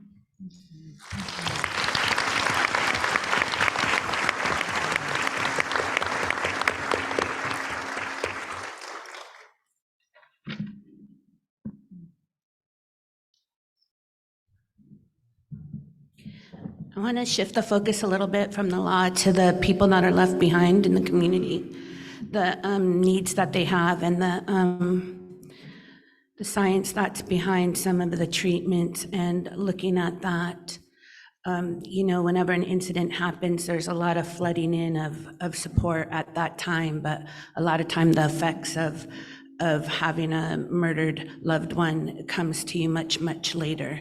And then we talk about the trauma that our community survives and how it comes out in the symptoms of drug addiction and alcohol. But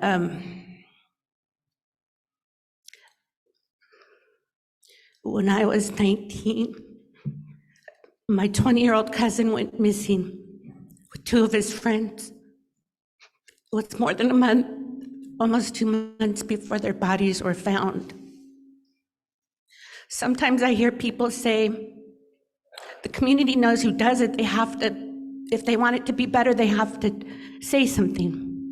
There were people who went dead also who knew what happened. So we can't put it all on our community. We have to find a way to find a balance between having our community be able to speak up and protecting them, because I'm Yurok. My family's from the upper part of the reservation, and they don't have the law enforcement. They don't have protection. If you're down there, at that time, there was no electricity at all. You're alone.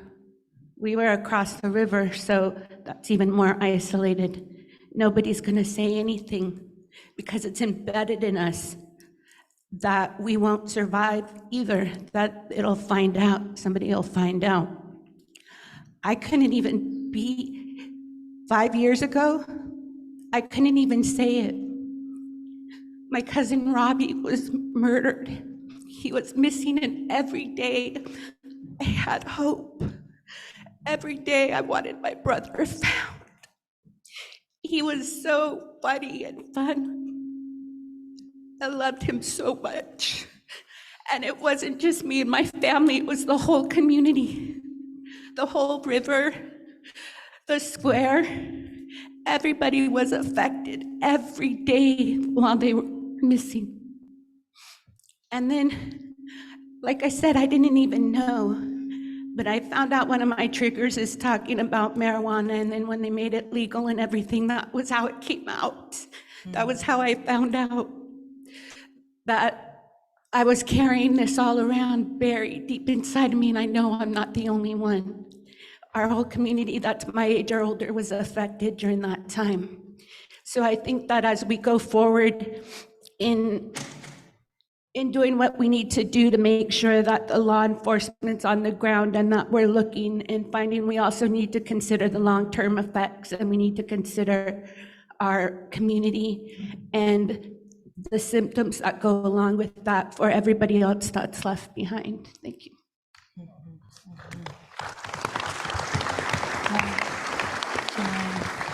I'm gonna say something.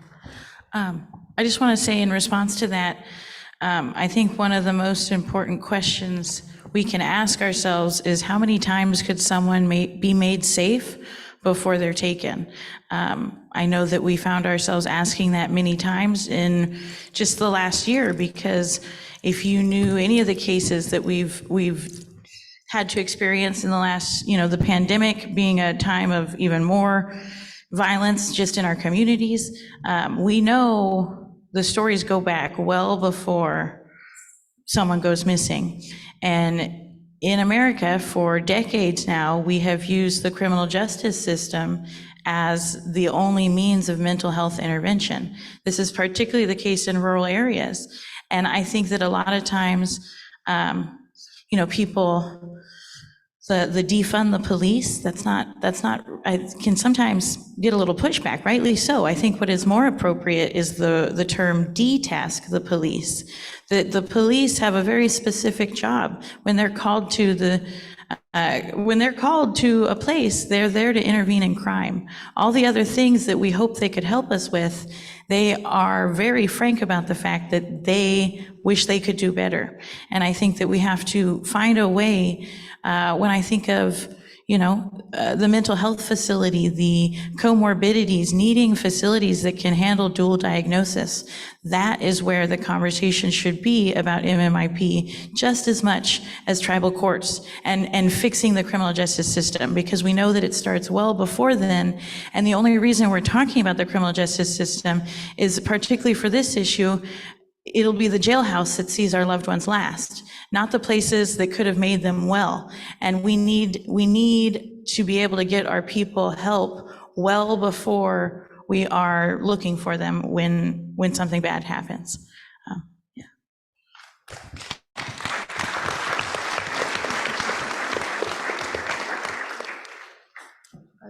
My name is Emma Snuggs. I'm a citizen of the Cherokee Nation and with Restoring Justice for Indigenous People and Indigenous Justice.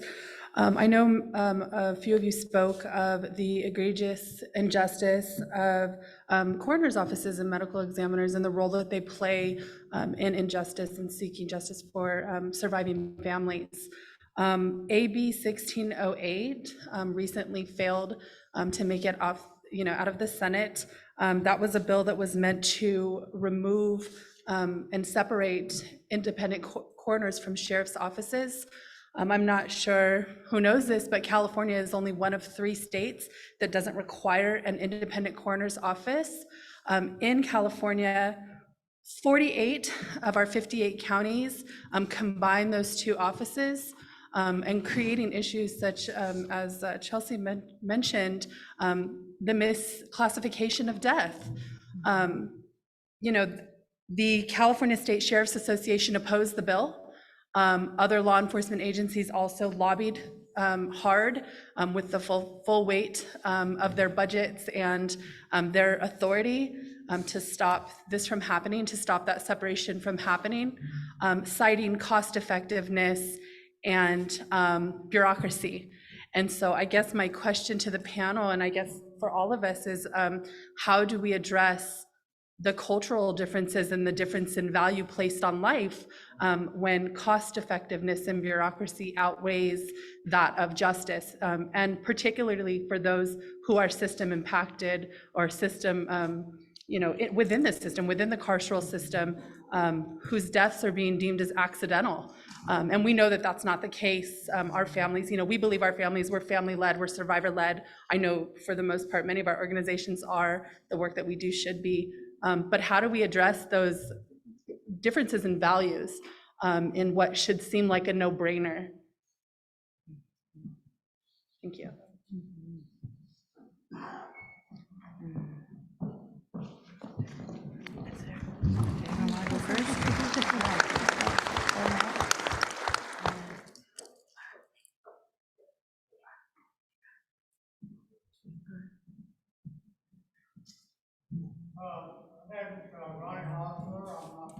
community or anywhere in this Humboldt County. I'm from Mendocino County, that's Covelo, Round Valley, Covelo.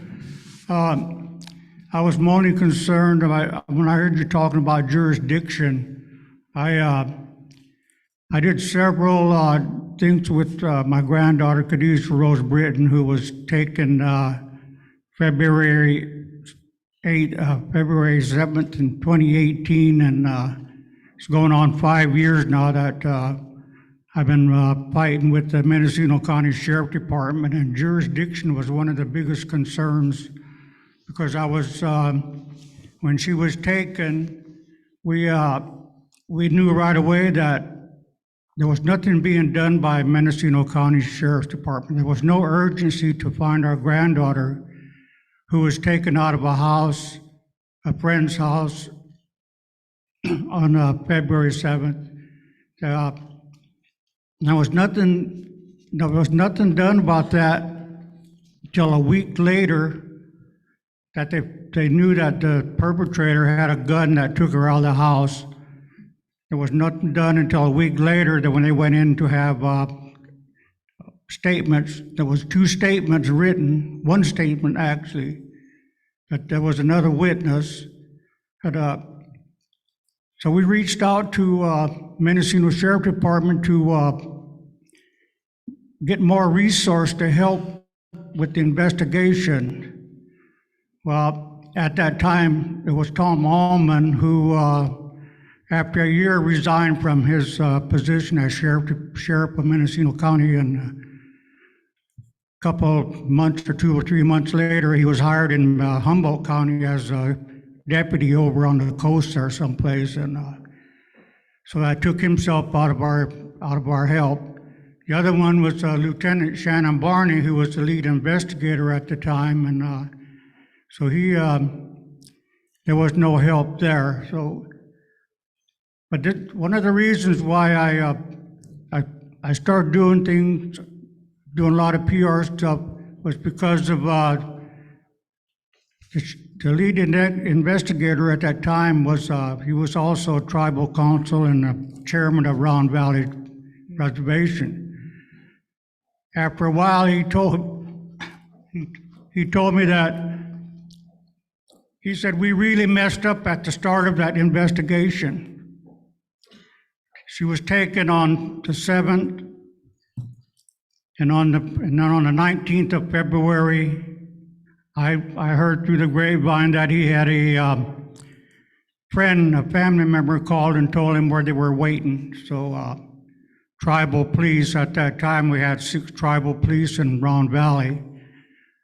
I think 3 or 4 of them already knew where he was, so they went down there and picked him up, and he took himself out of the picture by violation of weapons. It was nothing to do with Khadijah being taken. It was just that he violated his parole. The next day, his 2 friends also took themselves out of the picture for parole violations. So I started reaching out to the FBI at first. I tried to get them to be more aggressive, but they also needed jurisdiction. I don't know too much about the law, but FBI also needed to get jurisdiction to intervene into the investigation. So what I did find out was they were involved, but all they could do was get telephones, do all of that. There was nothing about investigation. So the new sheriff moved in, Matt Kendall. So his statement when he took over as sheriff was that he was really going to get aggressive with the Khadijah Britton kidnapping and murdered. So he did real good, but then I started asking him. We did everything we said to each other was supposed to be in silence. I wasn't supposed to say anything about what was going on and things that he would tell me, but I wasn't supposed to be telling anybody. But I did anyway. I did a lot of conferences like today, all over through California, over into Nevada. So He, when Shannon Barney told me that they really messed up at the start of the investigation, and that's what I'm fighting on right now, is what he said. So I asked Matt Kendall, you know, if he was looking for any resources, and he said no. And I said, what about the FBI? He said, well, they can't do any more than what we've already done. And I said, then he started telling me, how come you don't go to the BIA? You know, he said a few harsh words about the Bureau of Indian Affairs. So I reached out to what first came out was task force. So I finally got a hold of a person that gave me 2 or 3 wrong numbers. But then I eventually got in touch with a BIA special agent, Dustin French. And so I got to do all that. In the meantime, everything was just, my granddaughter was in a cold case. They kept telling me, well, it's still open, but we're waiting for tips. Every time a tip comes in, we investigate it. I don't know that for sure, but that started happening a year after, and it's still going on right to this day in Mendocino County Sheriff Department, that they're waiting for a tip so that they could open this case up. And the perpetrator is getting out tomorrow with no charges. He's not even a suspect. The only reason he got to be a person of interest because I requested them to do it. So tomorrow he'll be getting out. So I don't know. It took me a year and a half to get jurisdiction finally from the Bureau of Indian Affairs, the MMU. That's something I didn't know about till later on. And then I had to work through, I guess he's Chris Lorenz. Is he in the house?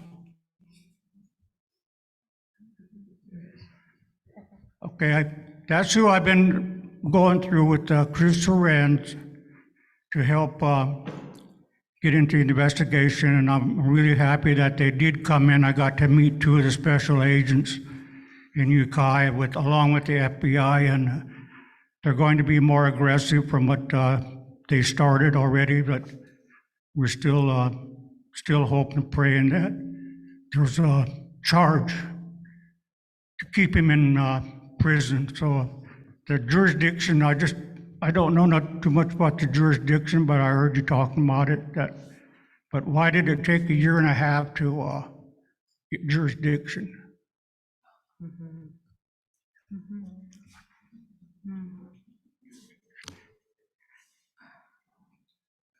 Can you tell me why that? I can't speak specifically in that case, but I will say that particularly in California, we on tribal lands have the unique burden of being hyper-policed, as in at any given time, you know, the sheriff, the Fish and Game, California Parks, CHP, think of all the different police that could actually have some kind of jurisdiction, yet at the end of the day, they are still trying to figure out amongst themselves. And so all I can say is that education is the first step, but even those who, you know, valuable time is lost when we are worried about whose case it is, and those are the conversations we need to have at the front end, not on the day a case is taken.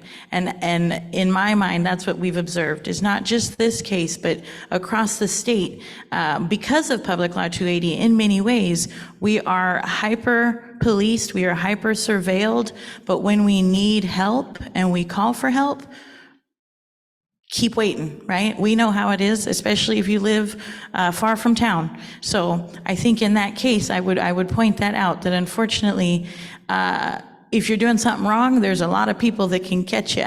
But when you need help, they're often wondering who it is to help you.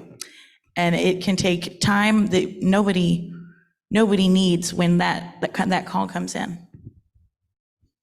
Thank you.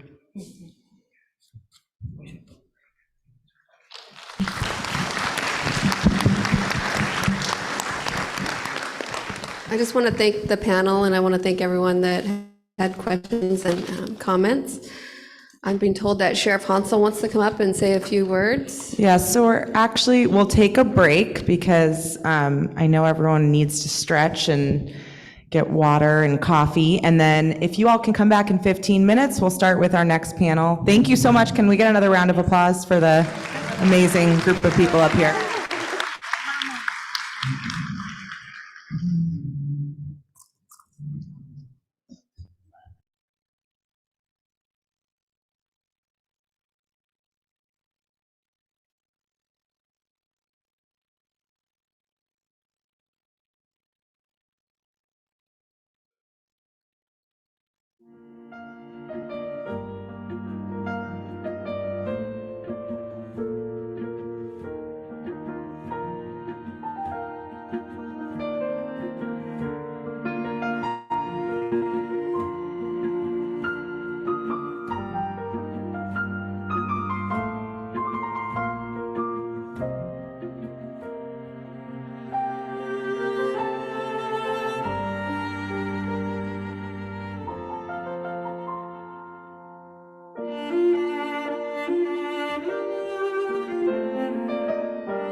Yeah.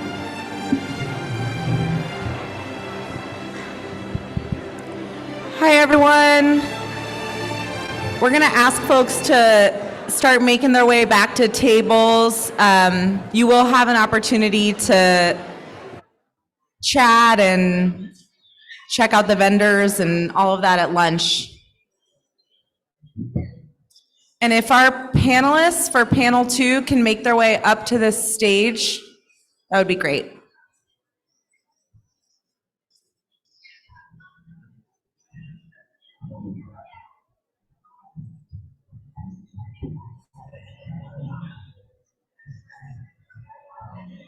JJ, do you want me to turn this off after Sheriff goes? There's no off? So after Sheriff goes, I'll bring it to you. Oh, okay.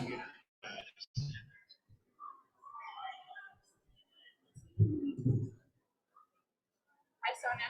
Hi. So I just want to make sure, because I'm introducing you, Tetnowski. Tetnowski, correct. Okay. Yeah. And Sonia or Sonia? Sonia. Sonia. Okay. Yeah.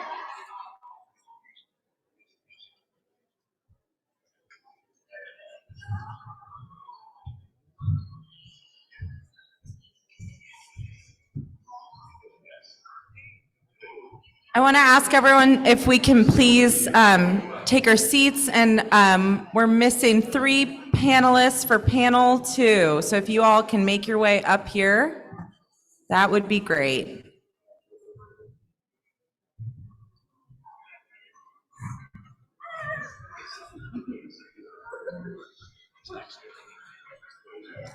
I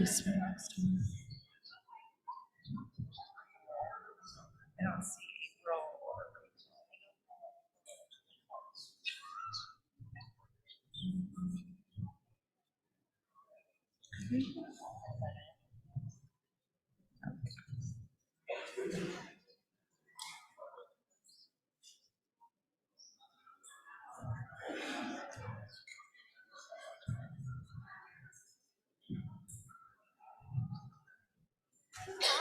Good morning, how are you? you want me to? Where we're supposed to sit. Morning start. Do you have any idea where?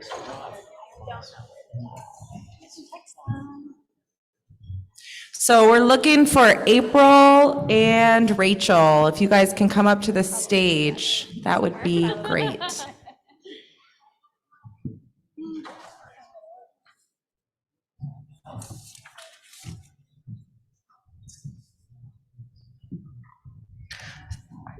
So while we're waiting for our panelists, I did want to get started. I wanted to make a couple of remarks.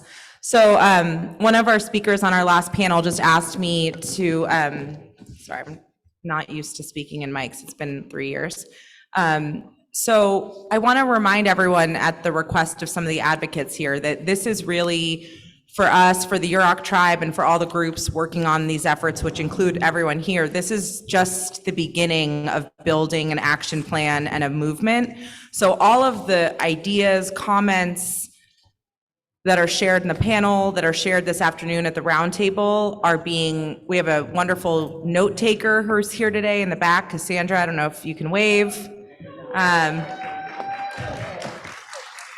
So Cassandra's a student and at local university, and she is really taking note of all of the ideas and comments that are shared.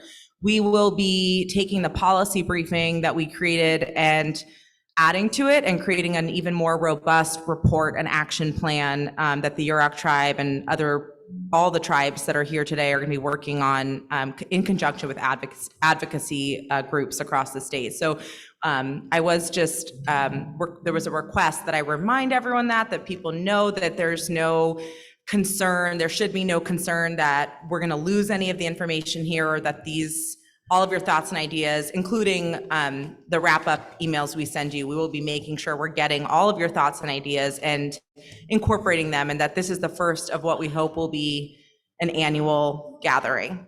So that's our goal.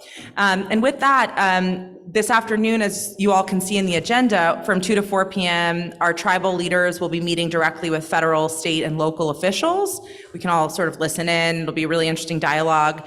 And our local sheriff, Sheriff Hansel, is here, but won't be able to make it to that. And so we did, on behalf of the Yurok Tribe, want to give him an opportunity to speak because he has been a big partner, especially on moving forward legislation to address Public Law 280 and the issues that it's created in California to address the creation of peace officer status, CLETS access, and some of the things that we're working on that you can see in the briefing. So I did want to give him the opportunity to share whatever's on his heart and thank him for being here today. All right, thank you. I won't take up a lot of time, but I do appreciate this opportunity. Chairman James, thank you so much for having us here today. The Yurok Tribe, Dr. George, for all your work. I'm happy we're working with you with DOJ and all of our partners here. I mean, everyone recognizes we have state, we have California Highway Patrol, we have our Department of Justice here, as well as the DA's office. Stacey Eads, our future district attorney, is here. As well as our U.S. Attorney's Office, and also tribal police chiefs, Chief Norton, Chief O'Rourke, Chief Ramos. Everyone's here today to solve an issue and solve a problem. Part of our job here is to listen, okay? So that the stories we tell, the situations that we're in, the problems that we all have here in our county, and then all throughout all 58 counties, okay? We have the opportunity to actually change some things.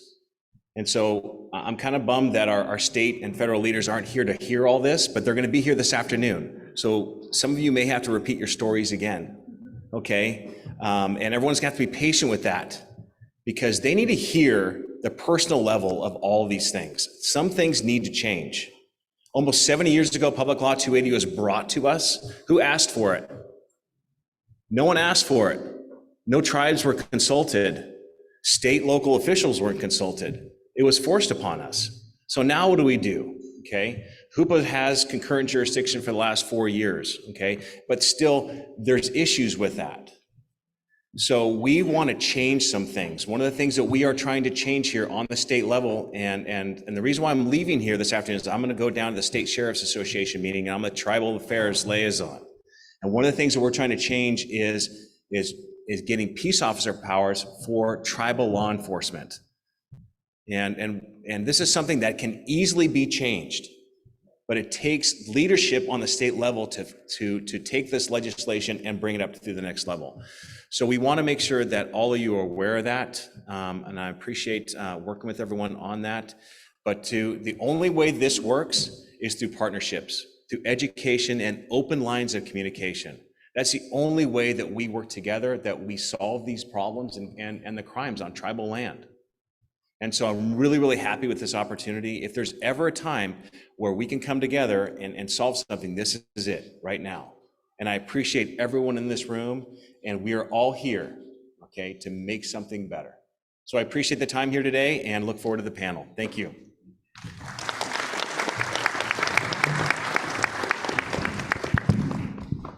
Skanakoi, everybody. Good morning. Welcome, and thank you for being here. I'm Rosemary Deck. I'm the Chief Prosecutor for the Yurok Tribe, and I'm very honored and excited to be here today for the first ever tribally led MMIP Policy Summit. This panel is called Advancing Specific Solutions to MMIP from Public Safety to Prevention. In this conversation, the panelists and I will talk about the tangible solutions that they're working on to address MMIP both nationally and at the state level. I feel very lucky to be here with this group of advocates and leaders, and our esteemed panel today includes Chief Greg O'Rourke, Chief of the Yurok Tribal Police Department, Rachel Ibarra, Case Manager at nonprofit law firms in the Sacramento area and Indigenous advocate, April McGill, Director of Community Partnerships and Projects for the California Consortium of Urban Indian Health, and Morningstar Galley, Project Director for Restoring Justice for Indigenous Peoples, and Sonia Tetnowski, Chief Executive Officer of the Indian Health Center of Santa Clara Valley, as well as a commission member of the Federal Not Invisible Act Commission, established by Secretary Deb Haaland. To read their full bios, please see your agendas. They're quite impressive. A few logistics about our panel before we get started today. This panel is an hour and a half.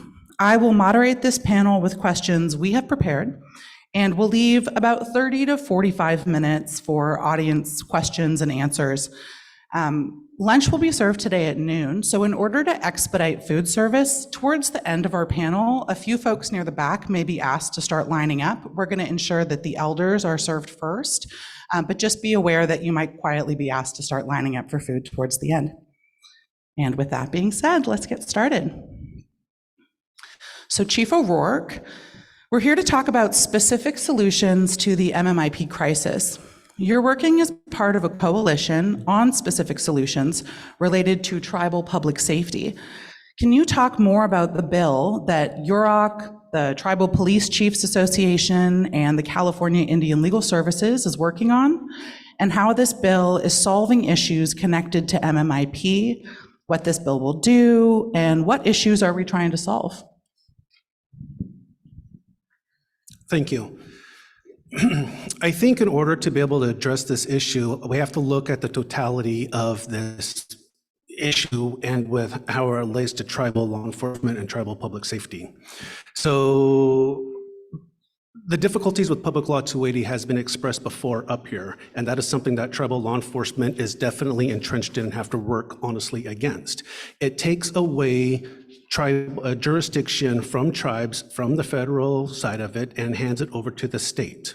And so right now in California, that means that reservations rely on state law enforcement to provide quality response, a timely response to the reservations when somebody's reporting a crime or reporting a call for service.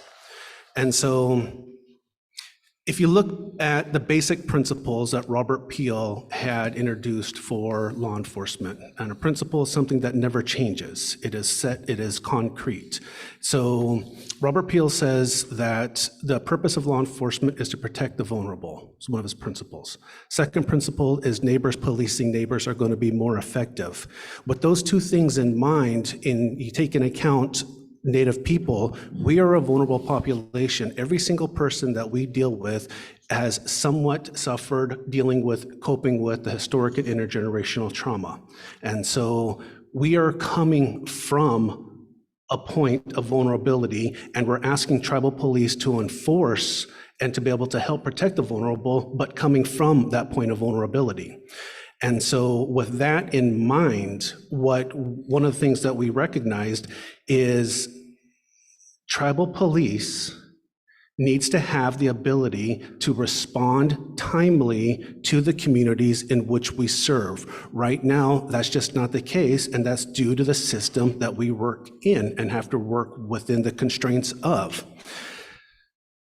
Well, the bill that we're working on right now is, and Sheriff Hansel made reference to it, is we are trying to get tribal police recognized within the state as state peace officers. So it's going to take changes within the civil code, government code, and the penal code in order for tribal police to have full state peace officer status.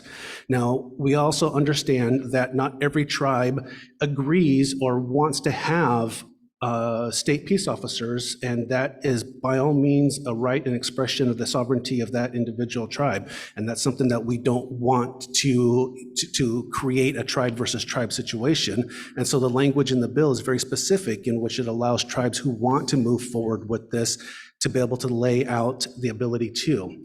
The benefit of that is it is going to be a huge retention tool for tribal law enforcement.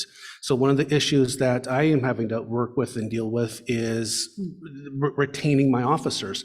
I'm fortunate that the officers who I have working for the Yurok Tribe are committed individuals who want to work for the tribe, not just looking for a job, not escaping another law enforcement agency and thinking they can hide within tribal police, because we need to be able to hold our standard as just as professional and committed as any other state agency. And so we're fortunate at Yurok Tribal Police that our officers will and want to work here.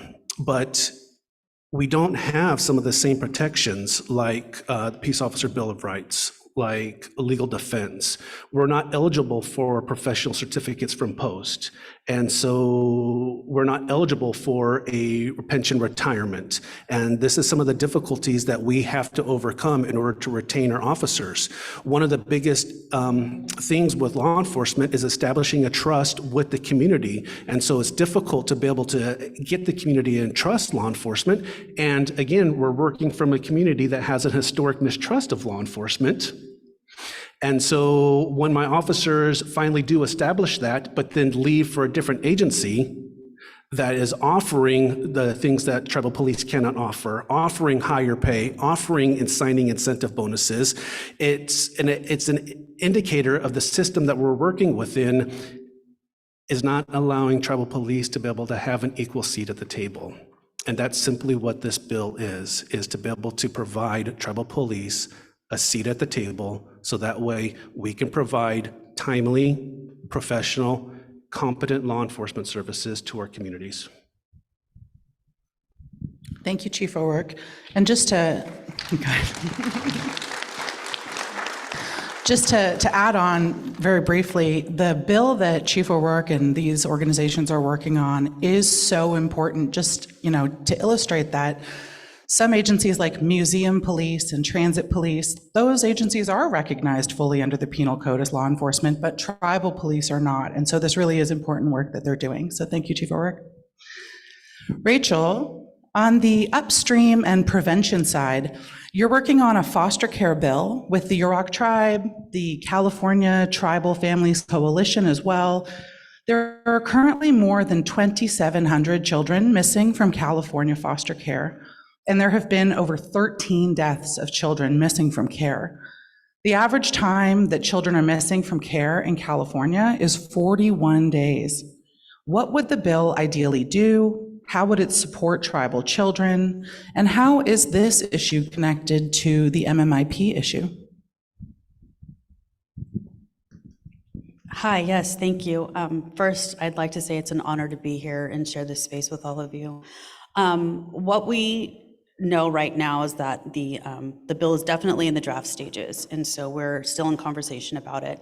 And what we also know is that when youth in foster care go missing, the courts, the attorneys, the parents, and the tribes should be notified within 24 hours, and that is not happening. What we're seeing is that, wherever the youth is, if they're contacted by law enforcement, they will be sent back into a receiving unit, and from that unit, they could run again.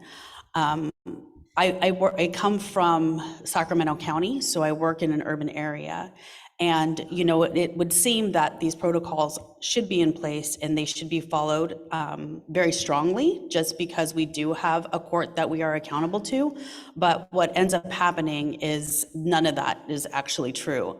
We often I carry about 60 children on my caseload, and a handful of them are enrolled tribal members.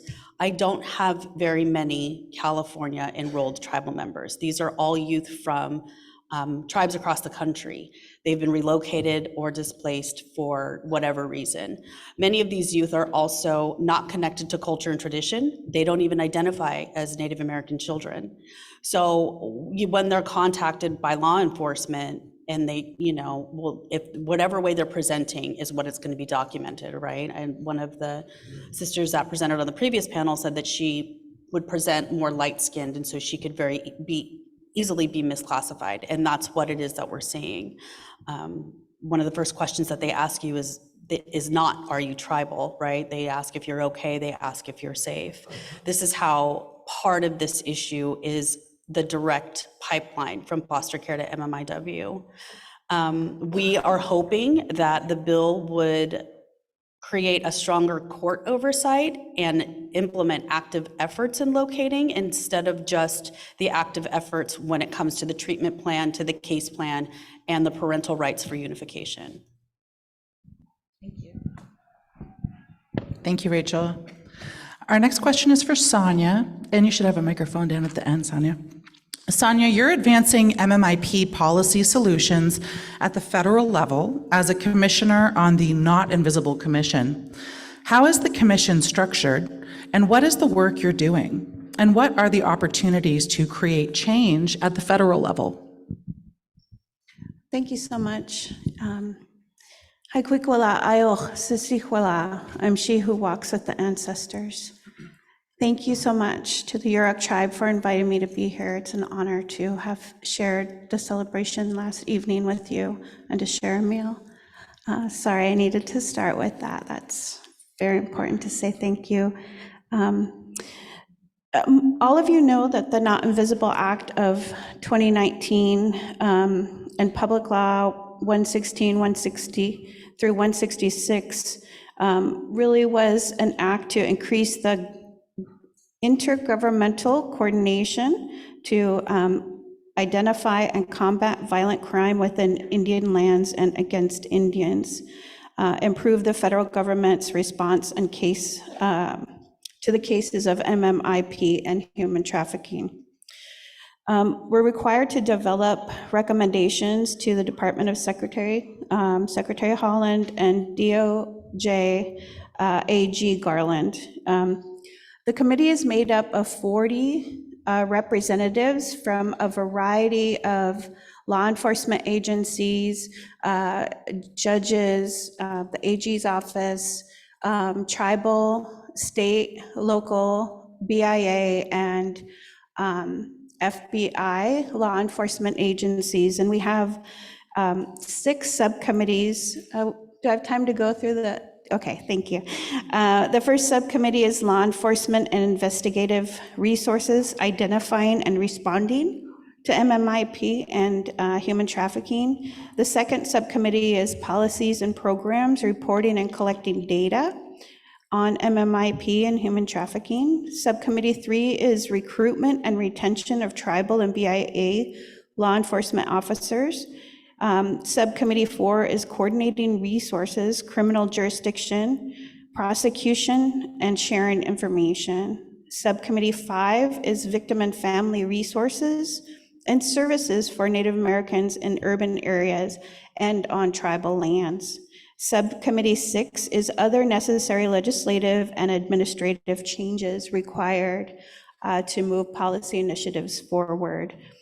I currently sit on 2 subcommittees, myself and others who provide services and are survivors also sit on more than one committee because the experiences that we have had and the information that we can share, there are survivors on the commission, and the commission meetings have not been public yet, but we're really looking at being able to have hearings. One of the things that I've been requesting is a hearing in Northern California. This is really important because we know, you've heard all the data from the previous panel and from law enforcement about the challenges faced here in Northern California, and the amount of missing, murdered, and trafficked individuals in California unfortunately continues to increase because of that lack of resources. If you look at the Yurok paper, there's a lot of conversations about inadequate funding, inadequate resources, inadequate follow through, honestly, and the ability for us to be able to peel back those layers and figure out what are the core issues and where is the policy shortcomings. It's not easy. This isn't a new issue. The very first time this issue was brought up was part of a quiet crisis, the federal funding and unmet needs in Indian country. That was in 2003 we were talking about this. So we know that it's not a new issue. It may be called something different, but the fact that we don't have the resources we need to do the work in our communities on behalf of our people is really woefully inadequate and completely unacceptable. And so although we found in the commission it's really easy for agencies to say, well, that's not my fault, that's their fault, It's not my problem, that's their jurisdiction. Oh, the law says I can or can't do something. The reality is there is things we can do. I agree with the previous panel who discussed the fact that we need to really address the policy pieces and the bad legislation. There are pieces inside. I have, even within the 2010 Tribal Law and Order Act to address crime in tribal communities and decrease violence against AIA and women. Again, we know we have identified this problem, and yet Tribal Law and Order Act did not receive adequate funding. So part of what the commission is really trying to do is to understand specifically where those gaps are. How do we fix the legislation so that it's addressing these issues? And really so that we're able to move this issue forward and get resources on the ground. At the end of the day, it's not just about law enforcement or judicial. We also need resources and long-term investment in social services support, all the way from the foster care system to when they come to my facility. I need sexual assault nurses that specialize in this. As a healthcare provider, to me, these things are all connected. It's not a dotted line, it's a straight line. We know we need these things. We've talked about it for generations now, well before my time, but really trying to find that thread that connects us all together and really changes the policy in order for us to meet those needs. The commission it's an opportunity, short opportunity, I might add. 18 months is not enough time to do this work, we know that. Just the two pieces of legislation from generations back can tell you that it takes longer than 18 months to figure out policy solutions, but it is an opportunity. And some of the things I really look forward to continuing to hear is the families who have experienced this directly, and where are those specific barriers to support and care and resources that were missed. Because to me, those are missed opportunities where we could have been really wrapping ourselves and providing that whole health and whole support to those families while they're addressing this tragedy. The fact that they have to report to 6 different agencies and the agencies can't communicate with each other because there are no agreements or specific ability for a BIA officer to talk to the tribal chief of police, who also needs to work with the state park, because we know we have a lot of loss happening in these large land-based unmonitored areas. You can't be everywhere all the time, but we need to work together. And I really like the idea that Yurok put forward about really having those task force. When I was CEO of a tribal government, we created a task force for a drug enforcement task force, and we uncovered so many other things because of this. And it was really created because we were having diversion for medication being taken from elders' homes in particular, and the abuse of the elders not wanting to share the fact that sometimes their own family was doing this to them. But we discovered youth trafficking, we discovered sexual assault of minors and babies. It breaks my heart, but all of these things are connected. The challenges that we continue to face and really trying to understand where those pieces come together is so critical. I'm really honored to be here today, and I know we have other amazing panelists up here, so I'll end here. I'm definitely around to answer questions if I can. Thank you so much, Sonia. Our next question's from Morningstar. Morningstar, as the California Tribal and Community Liaison for the International Indian Treaty Council, how have you and the Council addressed the MMIP crisis more globally? And what are some of the rights-based strategies for addressing the MMIP crisis around the world? How can we utilize these ideas in our work here in California? Thank you. There are a number of rights-based strategies and approaches that we are currently taking here in California.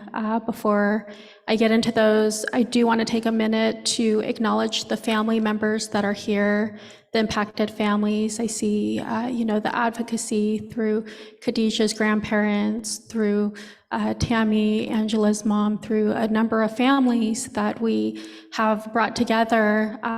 It was about 1.5 years ago now that we held a walk out in Miwok territory, and from the river, it was a prayer walk from the river, and we only expected, maybe 200, 250 people to attend. We had about 12 to 15 impacted family members, and it was really a way to bring the family members together and to show them that you are not alone in this, that you do have support, that through the support network of connecting with other families, of connecting with community members and advocates such as us, but they really are the experts, and we do our best to provide that platform for them to speak on their own behalf and share their own stories. Because we understand that that's where that support is needed, and that's where that action is needed in the healing journey and the healing opportunities, and supporting the families in their own journey and how they seek justice for themselves, because we understand that through the legal mechanisms that often will not work, and it is not in their favor. So I just wanted to share that, but it was at the beginning of this year that we submitted to the UN Special Rapporteur on Violence Against Indigenous Women a report on violence against Indigenous women and girls. We have a submission to that Special Rapporteur on Violence Against Indigenous Women. For the submission report, I have a number of copies. If anyone would like to read through it, I can also send by email. But we basically state that Indigenous women globally face increased rates of violence and harassment, and that the issue is nuanced and touches many facets. However, complex jurisdictions, racial discrimination, fetishes, strategies to silence human rights defenders, strategies to forcibly move Indigenous peoples out of their homelands, and further environmental violence are all causes or egregious contributing factors. And so in this submission, we included the 3 cases here in Northern California of Khadijah, of Jessica Alva, and of Nicole Smith. And I'll also share that,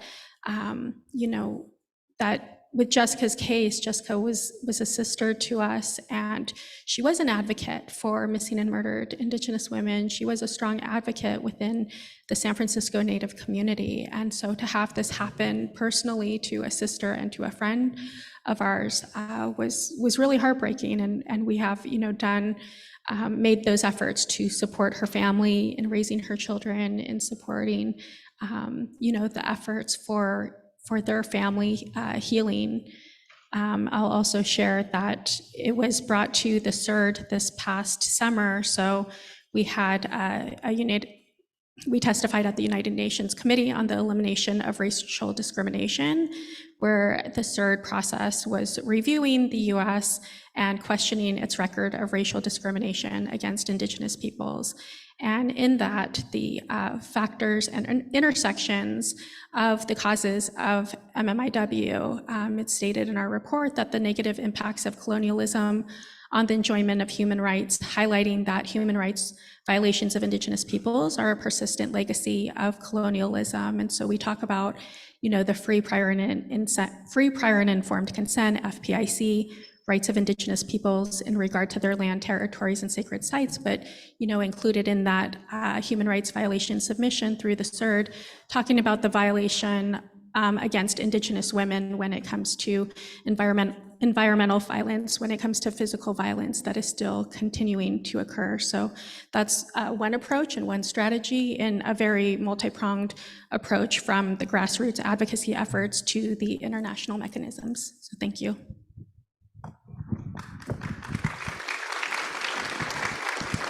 Thank you, Morningstar. April, Survivors' voices are centered in the work that you're doing. Can you share more about why that is so critical and what kinds of policies MMIP survivors are calling for? Additionally, we also know that budgets are very important to all of this work and that having the funding for programs and services is very critical. What would a survivor-centered budget look like, and what resources would be available for prevention and response to violence in MMIP, housing, shelter, access to healing and prevention services? How much time do I have to answer the question? As much as you need. Okay. Oh yeah, good afternoon, everybody. My name is April McGill. I'm an enrolled member of Round Valley, and I'm the Director of Community Partnerships and Projects at Sakui. And we started the Red Women Rising project at Sakui in 2014. And our purpose of that was to really elevate the voices of our women and children who have been exposed to violence. And I think the main thing around elevating those voices was because we were not hearing about it. And that was both in the urban and in our tribal communities. And I think that it's really important when we think about our women and children and how sacred they are to our communities and how our women are the matriarchs of our families, and we need to protect them at all levels, and saying their names and making sure that we are talking about what's happening on the reservation.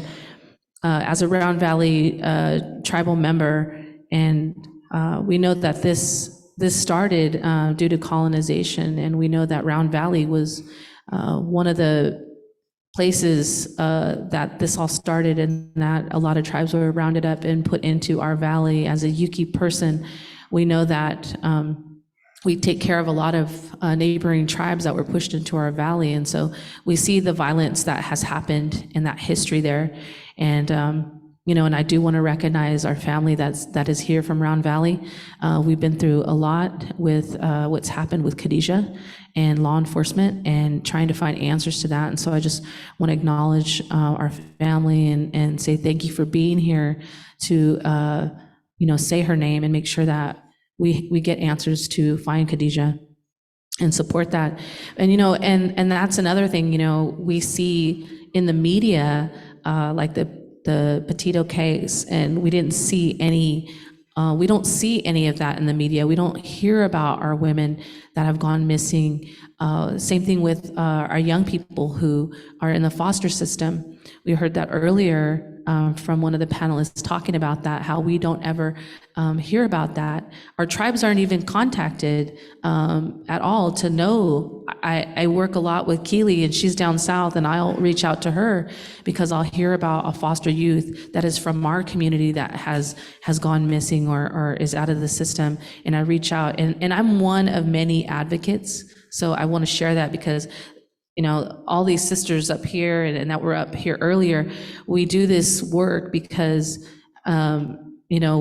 we have a responsibility to our families and to our young girls. And we see that, we have our families that come to Sakui. We're an urban program. We're out of San Francisco and Sacramento. But we know that our tribal people are coming to urban communities. They live in urban communities, whether they come there for education, they come there for jobs, they come there for resources that may not be available on our tribal communities, or they may be coming to urban communities to get away from, say, their perpetrators or to be in a safer environment. And so it's our urban clinics, like the one Sonia runs in Santa Clara, to make sure that we have those resources that are available for our Native families. And so we know that sometimes Sakui, we could be the first person, we could be the first agency that a person will contact as they're looking for someone. We could be the last organization they're looking for. And that just goes to show you that our families are feeling hopeless when they can't get answers from law enforcement, or they can't get answers from the tribal communities, because this is not an issue that should be put on our tribes. We need to be able to have law enforcement and tribes be able to work together to solve these issues. We did a report this year. We'll be releasing this report. I have to say this has been a long time it's taken to meet with survivors and hear from them. It's a very heavy subject, and it's very personal. And so we've worked with our survivors to hear what are some policies that would help you and that we could push forward to make change.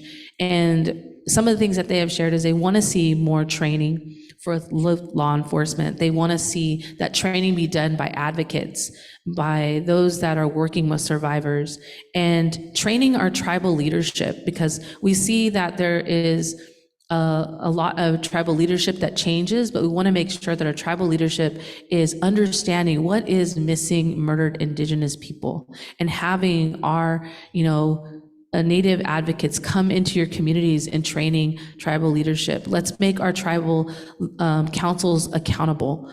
And I think that it's really important that we make sure that our tribal communities have the resources so that when someone goes missing, that a family will know what to do, that they will know who to contact, what are the resources available for them, and that this process will go a lot easier than what it's been going for a lot of our families.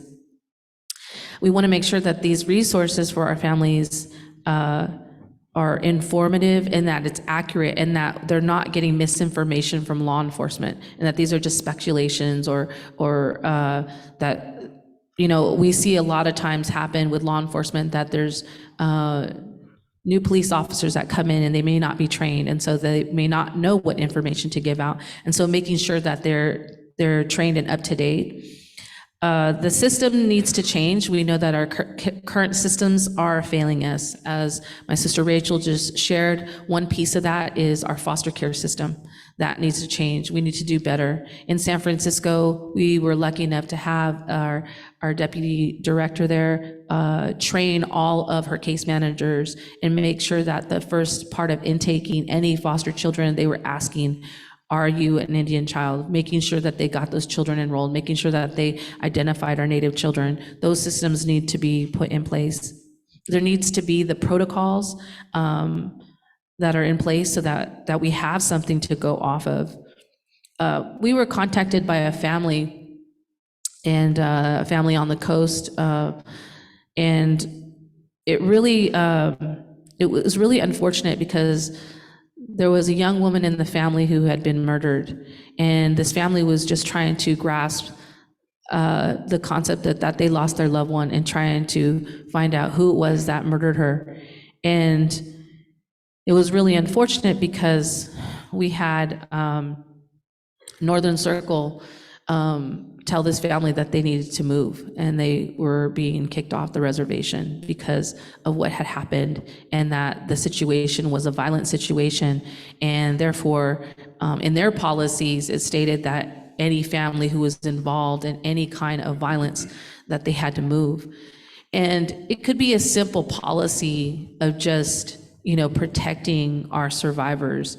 And I think that those are the things that influence, those types of situations are what influence Sakui to create a compendium to give out to our urban organizations and our tribal communities to educate them on domestic violence, on missing and murdered women, because there's a lack of knowledge. And I think that if, say, Northern Circle knew what it meant to be in a domestic violence situation, that they would do a better job in providing safety to our families, because your job is to protect the family and make sure that they're not homeless, but yet their loved one was murdered and you're going to kick them out. So providing a safe place, providing protections for our survivors is so important, and for our families. We talk about budgets. I laugh because we talked about what would a budget look like for survivors. Well, we need $1 billion. That's what our budget could look like, and I'm just gonna say this, but because I've seen it on the news that we're sending all this money to the Ukraine, and I want to see money put into our tribal communities. I don't think it's fair that our tribes have to go without and not have the resources to provide to our tribal members. Access is so important. We want to make sure that we have access to funding so that we can provide more of the housing, safe houses for our people. A lot of times, our people will come off the reservation into urban communities and they'll be looking at non-native safe houses because there's nowhere else for them to go. And so we're looking and partnering with non-native organizations to try to find our Indian people housing and safe houses. But a lot of times, once we get them in there, they don't feel comfortable there with their children. They don't feel comfortable because they're native and they want to burn their medicine or they want to have their things and they're not feeling welcome there. And so we don't have a lot of those. I do want to say the Intertribal Council of California has done a lot of work. Diana Billy, our sister there, she's been doing incredible work there, and she has created a safe house as well. But we need more of those for our women and children. And I also want to say that our men that are incarcerated, that are getting out, they too need that support as well. So we need safe houses for them as well as they're transitioning back into the community. It's so important because I'm really anti like pushing out our people. You know, I was in the Northwest and I was talking to some folks from Lummi, and they were sharing with me that if their tribal members, you know, are selling drugs, they will kick them out. And that's really hurtful because although I know that these tribal members are creating harm, but what do we do to bring them back in the circle? How do we really rehabilitate our people? These are our men. These are our protectors as well. At one time, they were, you know, valuable people in our community. They're our nephews, they're our brothers. And so we need to look at what are we doing to create a place that we can rehabilitate them as well. The funding that we also see would go to prevention services around education, alcohol, and drug abuse. We see this fentanyl epidemic happening within our young people. We're seeing it now targeting our children, and I have to say that's really personal to me, as I did lose my nephew 2 years ago to a fentanyl overdose. And I know there's a lot of people in here that have lost loved ones to that. And so how do we help and get funding to educate our youth around that? I think one of the things that we talk about too is what type of system, what type of budget. And so for Sakui, we've been working a lot with the CalAIM on a state level to look at Medi-Cal and make sure that we can get billable services. And I see that this being a part of that model in this budget. I could see us making sure that our people, when they are exposed to violence and need help, that they're getting traditional healing resources available to them. And these traditional resources, we need to be able to have our tribes have funding for that so that they can provide those services.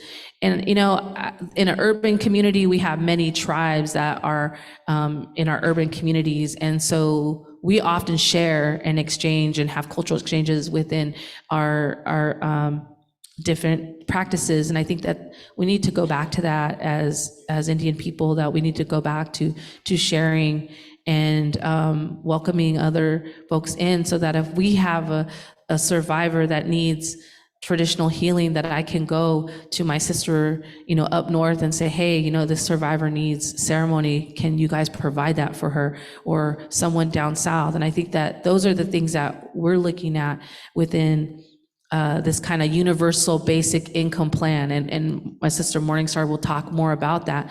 But that plan is really to provide those services for each of our survivors. And I think I'll stop there because that was a lot. It was all important. Thank you, April. So back to Chief O'Rourke. You were speaking about the tribal public safety bill that you and other organizations have been working on. Specifically, one piece of that bill is access to CLETs and the CLET system. What are the current issues for tribal courts and different police agencies with regard to domestic violence restraining orders and how the CLET system works? And what are these issues? Why are they so important to addressing the MMIP crisis, tribal public safety, and how would this bill change that? That's a very detailed answer. So CLETS, the California Law Enforcement Telecommunications System, is a law enforcement tool, a database in which California law enforcement can access a myriad of different other databases, MUPs, criminal status, domestic violence restraining orders, any other type of civil restraining orders. And so what that tool does is it provides law enforcement key information out in the field to be able to identify protected people and to be able to identify restrained people, along with the parameters that go about the domestic violence restraining orders that are set forth. Orders can be very specific, and they should be specific, whether or not it allows peaceful contact or for child exchange or zero contact, the amount of distance that the contact is prohibited, 50, 100, 200 feet. And so in order for law enforcement to be able to enforce those orders, that we have to have access to that information. And as it stands right now, many tribal court orders are just not able to be accessed. And so CLETS is the main mechanism within California in which California law enforcement is able to get access to those orders. There are a few tribes up and down the state that have tribal access program, TAP, and through TAP, courts are able to enter orders into the NCIC, which is a national database. One of the big issues that we're discovering with that, though, is when an order is being entered into TAP, the parameters of that order are not being displayed to law enforcement. All that's being displayed is that there is a restrained person and there is a protected person, but there's nothing in between. And so without that information, law enforcement has found it very difficult to be able to enforce those orders. On top of that, CLETS is and required to be overseen by the FBI, and there are very specific elements that need to be monitored and adhered to and be complied with in order for agencies to have access to CLETS. And so all of these issues are compounded upon each other. When it's 2 o'clock in the morning, a victim needs help and is calling law enforcement because that's who's available, that's who's expected to help. And so when the officer, deputy, tribal peace officer, whomever goes out at 2 o'clock on a Saturday morning is trying to get the information to be able to provide those best services, that information is just simply not there. And that ultimately is the biggest issue, is that information is not present in order for law enforcement to provide the services that the community is looking for at that time. One of the other big issues that goes along with tribal court orders is up and down the state, there is misunderstanding about what can be enforced. Very simply put, tribal court orders will be enforced with full faith and credit. And that basic information needs to get out to law enforcement up and down the state, and not at a administrative or department head level. That information needs to be put out to the patrol officers who are out there on the ground responding to the calls for service. So, I mean, my job primarily consists of sitting behind a desk, on the phone, dealing with budgets, personnel, large pieces. There is a disconnect from my position to the officers out in the field who are responding to the calls. And so that is up and down the state. So the information needs to be introduced at the very basic level, at the academy level. When cadets are at the police academy, this is where that they need to be able to be introduced and find out that they have the authority, that qualified immunity does apply when enforcing a tribal court order at full faith and credit. And so what this bill, what we're hoping will allow is, again, allow courts the opportunity to be able to meet those standards set forth by the FBI, to be able to have their tribal court orders entered into CLETS, so that way law enforcement up and down the state has access to it to be able to provide the services that our community needs. Thank you, Chief. So just briefly before we continue, it is noon, and so I believe lunch is ready. So we're going to invite the elders to be served first. And then I think as we're continuing the conversation and question and answer, tables will be invited to go up. So we will make sure that the elders are served first, and we'll continue while that kind of goes on in the background. Thank you, Chief. Rachel, the bill you're working on is trying to create more oversight so that kids missing from foster care can be found. But why do so many kids leave care in the first place? And why does this turn into a pipeline for the MMIP crisis? Furthermore, what can we do to address this issue? What are some of the issues you see on the ground as a case manager? Thank you. So that's a lot of layers of questions, and I'll do my best to answer them. I could actually be up here all day trying to figure out the best way that we are able to help these youth. I think, specifically I specialize in the commercial sexual exploitation of children, which is sex trafficking. It's really difficult to address sex trafficking or violence against women, children, and people without recognizing that the intersections of violence, they are all in the one and the same. I don't have a youth in foster care who doesn't have an incarcerated parent. That incarcerated parent has experienced an extreme amount of abuse, and they have complex trauma themselves. Mothers are often separated from children because of domestic violence incidences. We also have children who are removed because of addiction issues. One of the huge problems that we see with youth in foster care are the complex trauma and the mental health needs. And the system just cannot meet those needs. One of the things I think that would be a solution for all of youth, tribal youth across the state, unless you have a kid that comes from let's say Mendocino County, where they have a very, very strong curriculum and programming for their tribal youth, they are able to use Indian programs made by Indian people and have those programs be implemented to the entire family. In Sacramento, we have this issue where programs such as positive Indian parenting, it's not accepted because it doesn't hit the welfare and institution codes. And so there's a lot of programs that speak to Native people that really do work, but they don't pass the welfare and institution codes. Working with attorneys and judges, I have learned that the law has a lot of gray area. There's a lot of caveats, and there's different ways to work around it. And so finding a strong advocate that is able to work with the families will definitely remedy that. Of course, that goes back to the billion-dollar conversation and the budget that we, most definitely need. It does take a really strong advocate or an invested social worker in the family, who knows the family, who has trust within the family, that is going to be able to get these things that the youth need. We have, in the foster care system in Sacramento, we have cultural brokers that come from the African American community.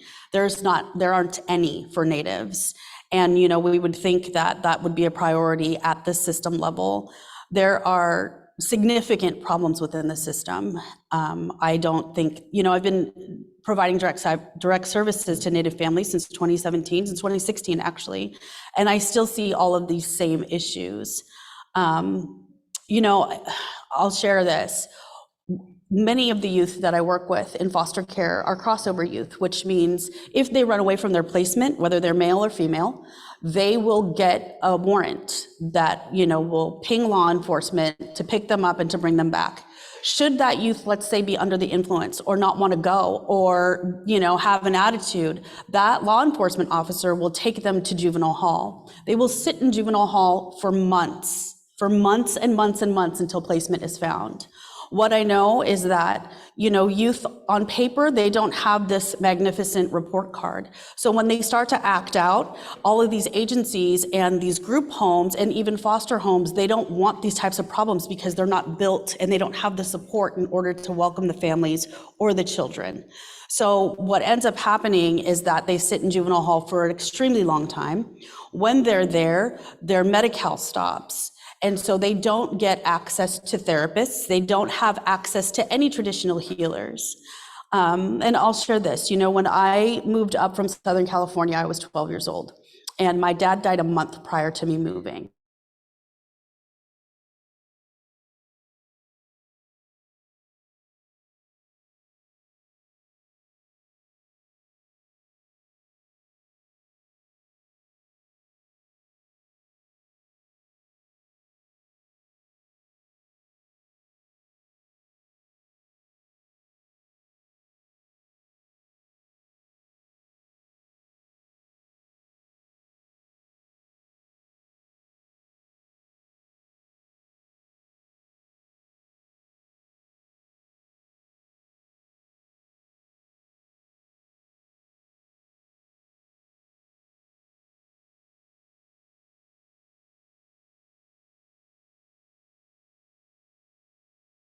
Barrier to this are the disenrolled youth, the youth who are not eligible for enrollment, or the youth who have incarcerated relatives.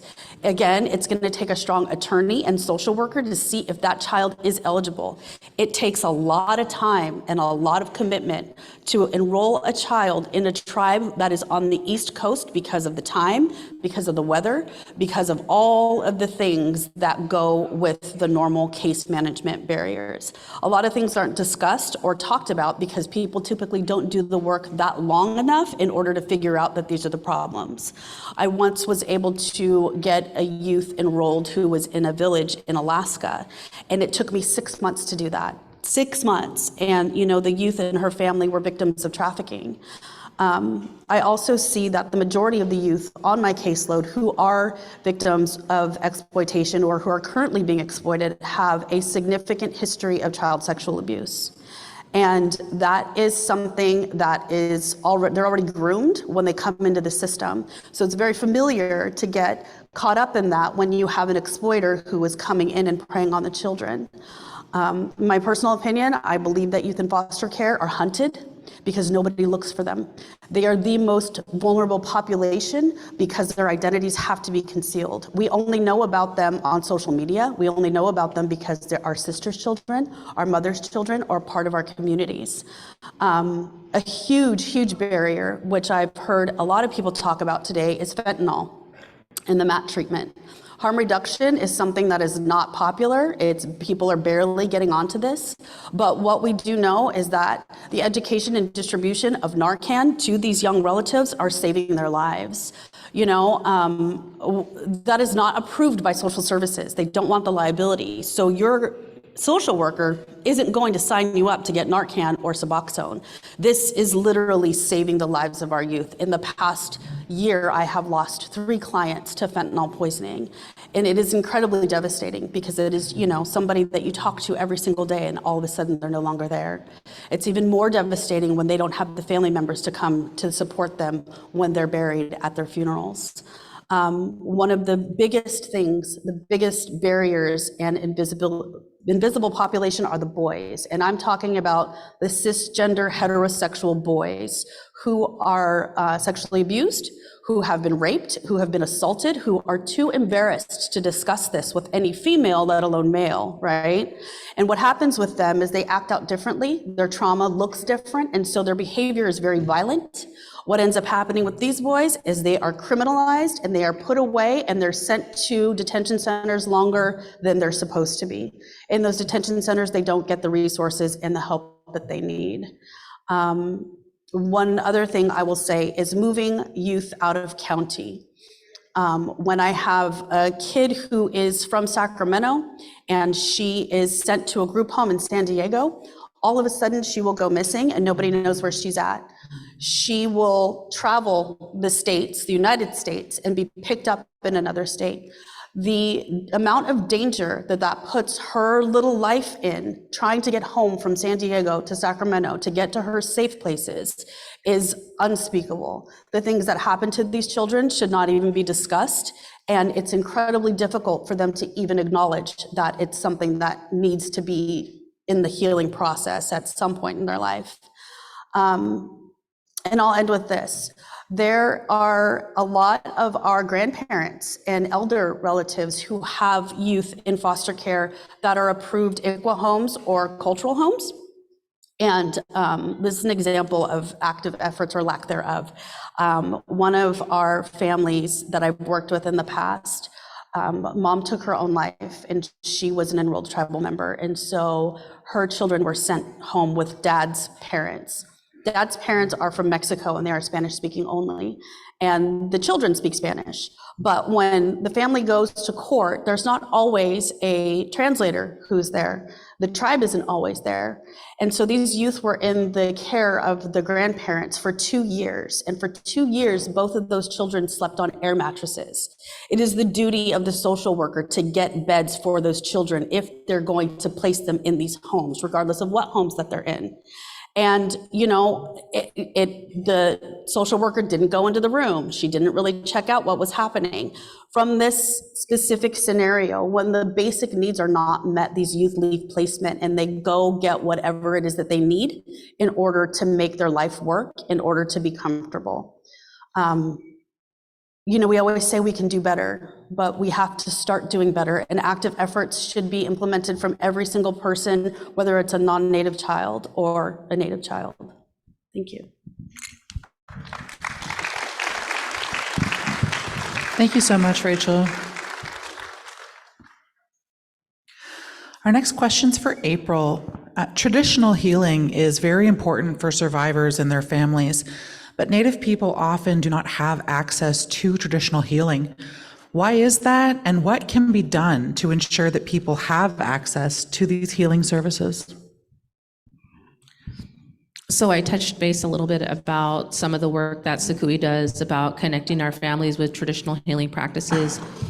We also have our Red Women Rising website, and it's a confidential website where survivors can go on and they can request a traditional healer.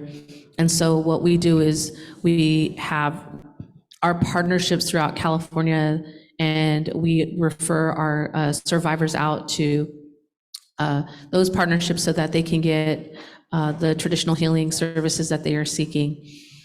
I think it's important to know that a lot of our people still do not know their language. A lot of people do not still know their traditional practices. And I think it's important for us as Native people to teach our young people. It's important for us to go back and start teaching them their language, work with our basket weavers, bring those basket weavers into our communities so that they can continue to teach our young people how to do that. Teaching our songs and our dances, and I know we have protocols, but our children need to feel worthy. They need to know that they can go up there and that they can hold a clapper stick, that they can go up there and stand and dance and feel connected, because all our children want is belonging. That's what they're craving, is belonging. And you know, I think it's important too, when we think about those other types of traditional practices such as hunting and fishing, those are crucial to our communities, and we need to be teaching our young men. And I do want to say thank you to our tribal leaders who do that. You know, that we don't hear about it, but they are out there and they're you know, working with our youth. And we've seen so much of our people dying because of COVID the last couple years.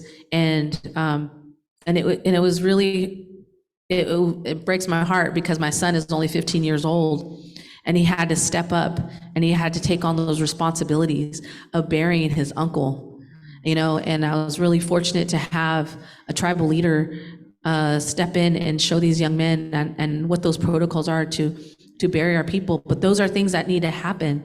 Those responsibilities, our people need to know and feel that they are connected. And I think that once our young people are connected, that we will see a decrease in our missing people, our murdered people, because we know that our culture is prevention. We say that a lot in a lot of our programs and going to culture is prevention, but it really is key to prevention. And I think that, we also need the preventative services before somebody goes missing, before somebody goes murdered. That's that cultural part. That's that cultural piece. And after, what happens after someone is found? What are we doing for them? What resources do our tribes have? We need, like Sonia was saying, we need those clinical people who are skilled, who are trained in trauma-informed care. We need tribal councils to be trauma-informed, our police, law enforcement to be trauma-informed. We need to make sure that when our children are trafficked, that they feel supported, that they don't have to feel shame. We put so much shame on our people, even our parents, when we hear about them being arrested or losing their children, there's a large amount of shame that goes, that's attached to that. And, and our children don't understand that. They don't know why their mother left them or is not in their life, or their father. And a lot of it is that shame, or our families are feeling shame that they can't have their children, that they lost their children, that they failed. So how do we bring them back into feeling uplifted? And that's bringing them back into the circle, bringing them back into making sure that they have traditional healing practices. And through that work, we've been pushing for traditional healing practices to be billable through, say, CalAIM. The state most recently had an overhaul in our Medi-Cal system. And this initiative is focused on addressing social determinants of health. And I think it's really important that we be the owners of our plan of care, that we are able to say what we feel should be a plan of care beyond medical and dental, but looking at behavioral health services that are billable, so that we're not looking at third-party revenue, that we're not looking at grants or donations or whatever it is that we need to say, bring our traditional healers out. In an urban community, we have a lot of people who are off reservation and they want to be connected to their healers. How do we bring them out and be able to compensate them? And, I'll just say it, gas is $7 right now. We can't give somebody a gift card, and say, oh, okay, thank you for coming and providing that healing. There's more to it. We need to be able to, when someone comes to our community, we want to feed them. We want to put them up in a nice place. We want to give them the best of everything. Just like Yurok treated us yesterday. Man, that was a beautiful meal, wasn't it? I just felt so honored to have that meal and feel connected to our food and just be in this beautiful place. And that's how we should always take care of each other. And so we want to make sure that we can provide that when we bring our healers out, and that they're compensated, and that we don't have to feel that we're not being able to do that for them. And I think that with, if we had a system through the state, which is through Medi-Cal, because the majority of our families are receiving Medi-Cal, and they should be able to make it a billable service, so that when they come into Sonia's clinic, that she can say, oh, you want to go to a talking circle? There you go, it's billable. Do they want to go in and go to a sweat with a traditional person? That can be a billable service. And I think that that's really important because that's the only way that we're going to be able to change this narrative that's been happening with our missing and murdered Indigenous people. Thank you. Thank you, April. Morningstar, as a specific policy solution, you're working on a pilot project in San Francisco County to provide universal basic income for survivors of MMIP. Can you talk about that program and how we could scale it to other Native communities and survivors who need support? And why is economic justice so important to the MMIP work? Sure, I'll share that. It is a project that we do want to scale statewide, that we do want to scale nationwide. As far as we know, this is the first GI guaranteed income, which is also known as UBI, Universal Basic Income, for survivors, for Indigenous peoples. It will be for women, girls, two-spirit relatives, in recognizing that a guaranteed income model is needed and that it is long overdue for our peoples. I'll first share, I just want to also acknowledge our tribal chairwoman, Agnes Gonzalez, that spoke earlier for Pitt River. We have our tribal staff that are here from our TIPO and Cultural Department, and then also our staff with Indigenous Justice, our co-directors, Emma and Lisa are both here. So I want to acknowledge all of them and thank them for being here. It was 10 years ago when I was working for my tribe as the Tribal Historic Preservation Officer that a family came in and they were searching for their loved one that he had gone missing in the snow, and someone who had grown up in the mountains, been in snowstorms all of his life. And then suddenly, they found that his truck was still running with the door open, but he was nowhere to be found. And it took a good 6 months to recover his remains that were found in a cattle trough.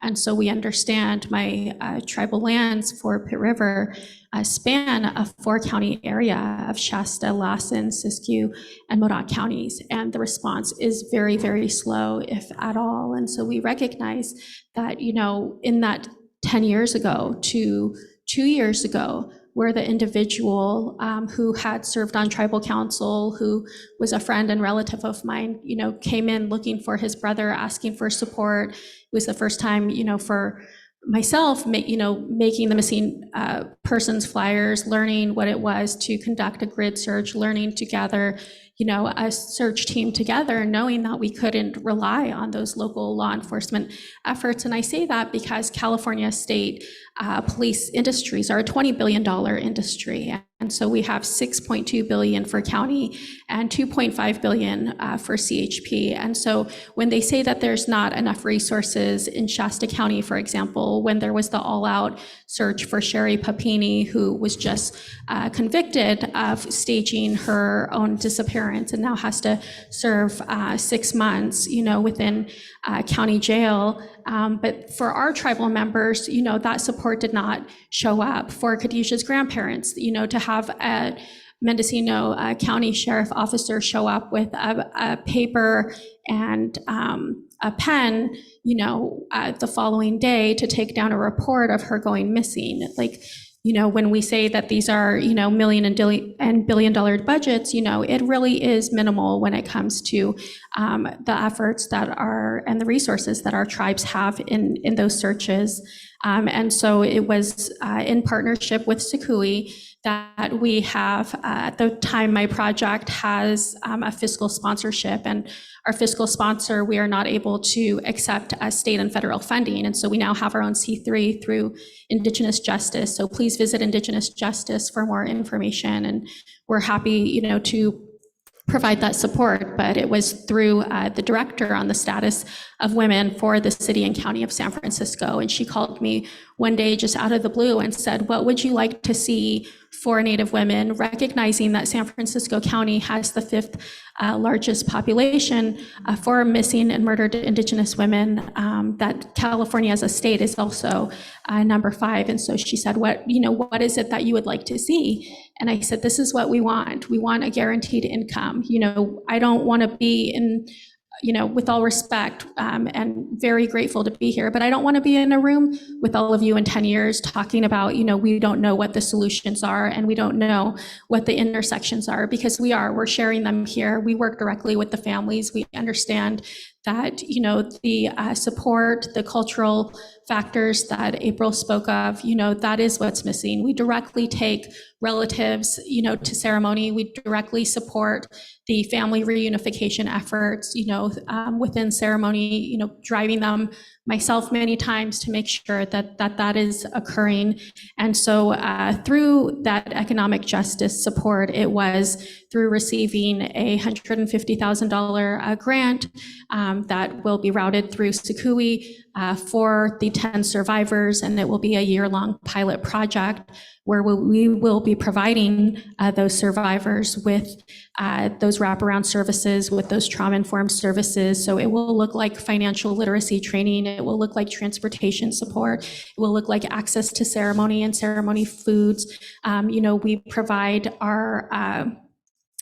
our families with, if they don't feel comfortable showing up to ceremony and may not have certain, skirts and regalia, we will, support those efforts and those either being donated or purchased so that they feel comfortable in showing up and being able to participate.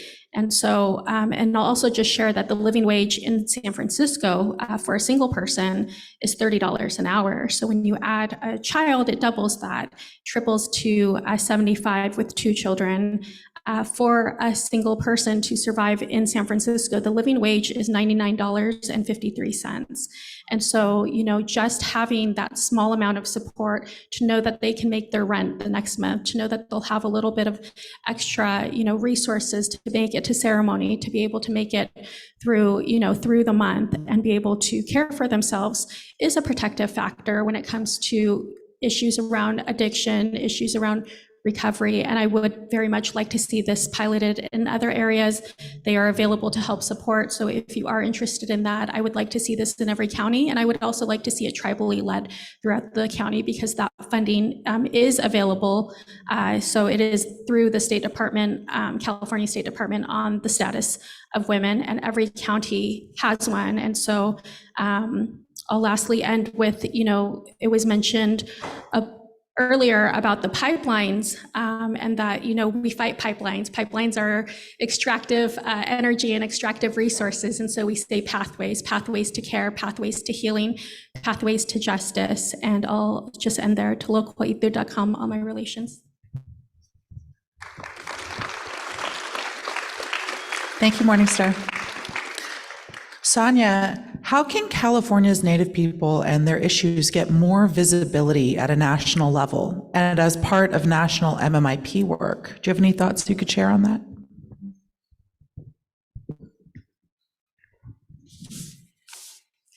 Thank you for that question. There's a lot of things that we can continue to do.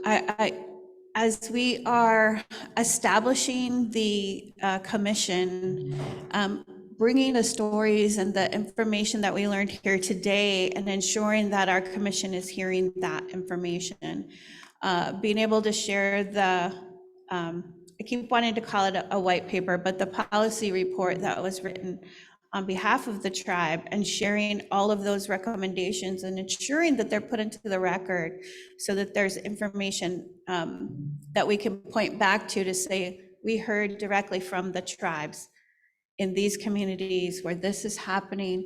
We know it's happening. We've heard from the families. My heart and prayer goes out to the families of those that we know about, and honestly, of those we don't. We know there's a lot missing in our communities that we may never know about. It's very unfortunate.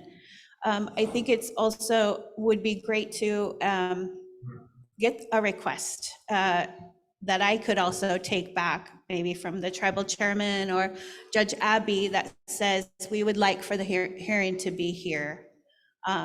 Because we know in Northern California, you have border states. We know that human trafficking is happening between Oregon and California, and honestly, between Washington and California on a regular basis. These are known trafficking. I'm sorry, the word is escaping me. Corridors. Thank you so much. And we know that there's more that can be done, but again, working together to make sure that we're bringing that to the next level and really getting that information out there. One of the challenges the commission continues to face is really not wanting to re-traumatize families or survivors. We need to know the information, but we don't want to have people have to tell this story over and over again. So that is a very, very fine line to figure out how do we capture the information without having to put families through this process over and over and over again, because you heard from the families here today that they've told the story of their missing person, their family member who's missing already maybe 10 times. I think one of the witnesses or commenters said that the police officer, then state or county, then they told it to their tribal leadership, they told it to the maybe there was a search and rescue team, probably to healthcare providers or behavioral health providers. And so when we say trauma-informed care, that is a key component of that, not having to re-traumatize our community, but while still ensuring that we're getting information we need to move these initiatives forward. I know there's a lot more I would like to say around these issues, but I also want to recognize that you all have done so much amazing work, and all the people on this panel are working for the betterment of our community and ensuring that our brothers and sisters are not lost in the system, not lost and honestly in our hearts, and from our communities. We do face the same thing in urban facilities as well, as you do in tribal communities, because same problem, nobody recognized that they were gone until sometimes months later, when a family came from somewhere else and said, hey, I'm looking for this child. Where are they? When I first moved to California and took the job as at our clinic, I went to the county and asked, how many American Indian children do you have in the foster care system? Nobody could tell me. I asked them to go back and look. I never got one response. So we had to go through the county system to say, you are required by law to ask this question. We will build the form for you to make sure that you're getting the information, even if they don't know for sure, because some of these children are very small, but they heard, their grandma was from somewhere, some tribe, whether it was in this state or not, as a relocation site in San Jose. We know a lot of our community members don't come from there, obviously. And so really trying to get the systems to take responsibility for asking those hard questions, which is also what the commission is doing. We're asking a lot of very hard questions of these other agencies that are participating. And unfortunately, there's not enough advocates and service providers to outnumber the amount of federal agencies on this commission, which is also a little bit of an imbalance, I believe. But at least the secretary has made a point to ensure that those that are represented on the community have the ability to share their voice. And so having that opportunity is really important. And I want to continue to learn from all of you and make sure that I can carry that voice as best as possible, and with as much humility as possible, to ensure that the challenges that you're facing here in this community are brought to that table respectfully and traditionally. When we were talking about cultural healing, I just want to add one more thing. This last weekend, I did a Heal the Healers ceremony this weekend, where I brought in all of my providers, both from counseling, behavioral health, and medical, because they too have been experiencing these traumas where they're losing their patients, their clients, their fellow community members. And because they're the place where people go to get the help, they don't really have enough opportunity to sort of refill their own cup and heal themselves as well, because of the giving and giving and giving. So I guess from that, I just want to remind all of you who are working in this area to take that moment, participate in ceremony, and really it's heavy, it's hard. There's days when it's hard to talk about even, because you just heard something from a family who struggled every day just to have the courage to come tell you what's happening to them. And so having that chance to have those ceremonies during COVID, my program, similar to what Morning Star was talking about, I put up people in houses to get them away from their abusers. Shelters would not prioritize my community members, and so we just paid for it ourselves. And just to make sure that that family was removed from the violent situation they were facing. We found an increased number of domestic violence cases because of the shelter-in-place order. That's probably true of a lot of communities, because typically they would have at least a period of time where their abuser isn't with them. Either they're at work, or the other person is at work, somebody's out of the home for a period of time during the day, but during shelter in place, there was no place to go. And so the heightened and loss of jobs, that just added to it. It really was a difficult time for a lot of communities. I'm sure it was faced here as well. So I just wanted to add on to that as another comment, because I really appreciate the work that this table has been doing, and all of you, and trying to find those opportunities where we can raise our voice.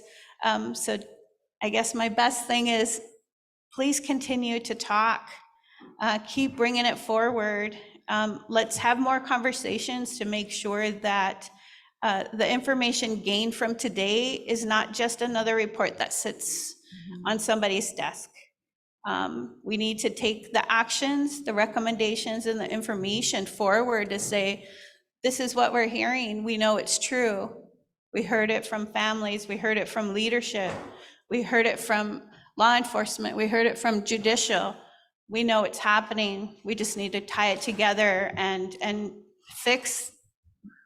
I counted 10 policies that have talked about this crisis from, like I said, 2013 to now, with Operation Lady Justice, and then the Savannah Act, and then MMIP Executive Order. So it's not a new issue. We just need to figure out, how do we fix some of those other policies that are limiting our ability to share information and coordinate searches. How does that happen? 90% of the time, it's the family who's searching. That's not okay. And then when they don't get resources to support that, it just adds to their trauma, because they're not gonna let go. I wouldn't let go. Why would we expect them to say, oh, it's okay? That's never going to happen. We care about our communities. We care about our people. We want to know what happened to them so that we can properly and culturally bury them. It's what we need to keep doing, and raising that voice to share that information continues to be a priority of all of us at this table, and honestly at the tribal council table, because they took action to bring us together. I'm really grateful for that. Thank you so much. Always happy to answer any questions. Thank you. I'd like to thank all our panelists, Sonia, Morningstar, April, Rachel, and Chief O'Rourke. We do have a very aggressive agenda today, so in the interest of making sure we touch all bases, we're actually going to move on in our agenda right now, and I'll pass it back over to Catherine. Thank you to all of our panelists. Thank you so much.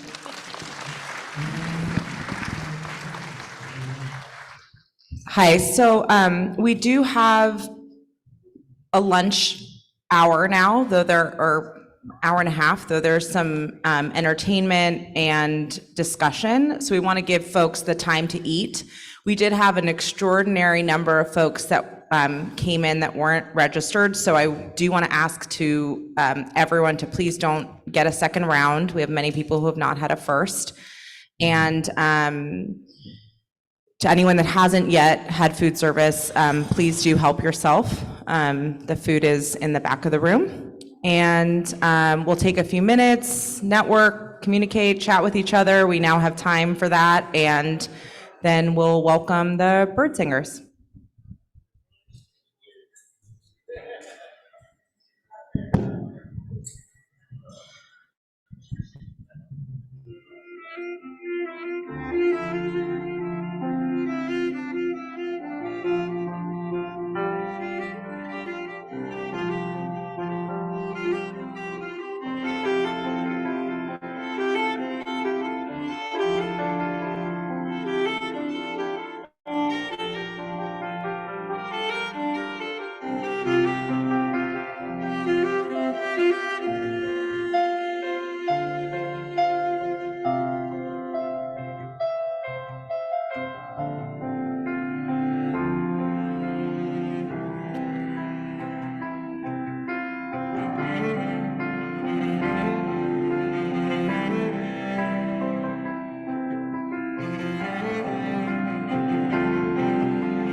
No.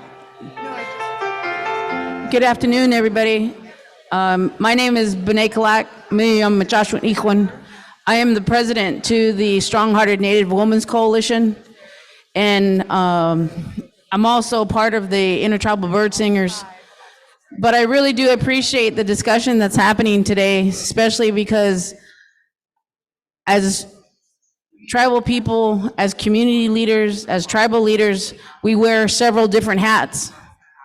And we need to use those opportunities to communicate at every different level. I've been a caseworker for 23 years, and I now run a foundation called the 7G Foundation, which is a national foundation. But it also allows communities to go to the next level when it comes to sports, but there's a lot of mental health issues that surround that. And so what I'm talking about today is collaboration. Although we as people try our hardest to serve those roles, we need to look at other opportunities to be collaborative. And that's through education, athletics, and other things. So anyways, I know everybody's trying to get their food. The bird singing is a good thing, and it brings happiness. And so if you guys want to join in, please do. But I just wanted to say thank you. We serve different roles as Indian people, so I do appreciate the opportunity.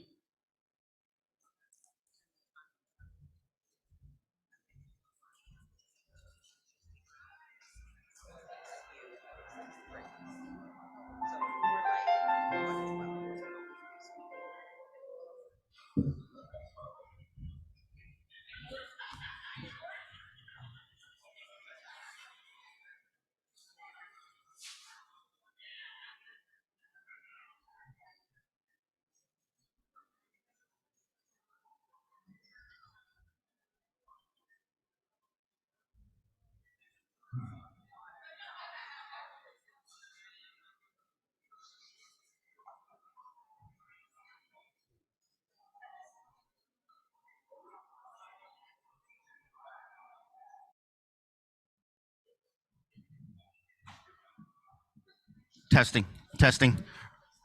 All right, first of all, I want to welcome Mr. Wayne Nelson and the Intertribal Bird Singers here. And again, we're at Mr. Nelson. Okay.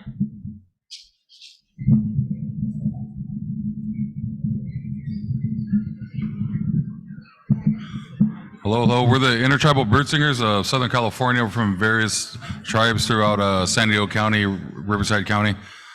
These songs we're going to be singing are bird songs. They're social songs from down in our area. They were taught to us by Mr. Robert Levi. These are his clan songs, so we're fortunate enough that he passed these on down to us. But if you guys want to get up and dance, if you guys are familiar with them, you guys are more than welcome to come on up, please, because that's what these songs are for. And Chairman Tarango's trying to sit there like he doesn't bird sing, so we're going to call him up here in a little bit. But yeah, you guys, please join in if you guys want to. Thank you.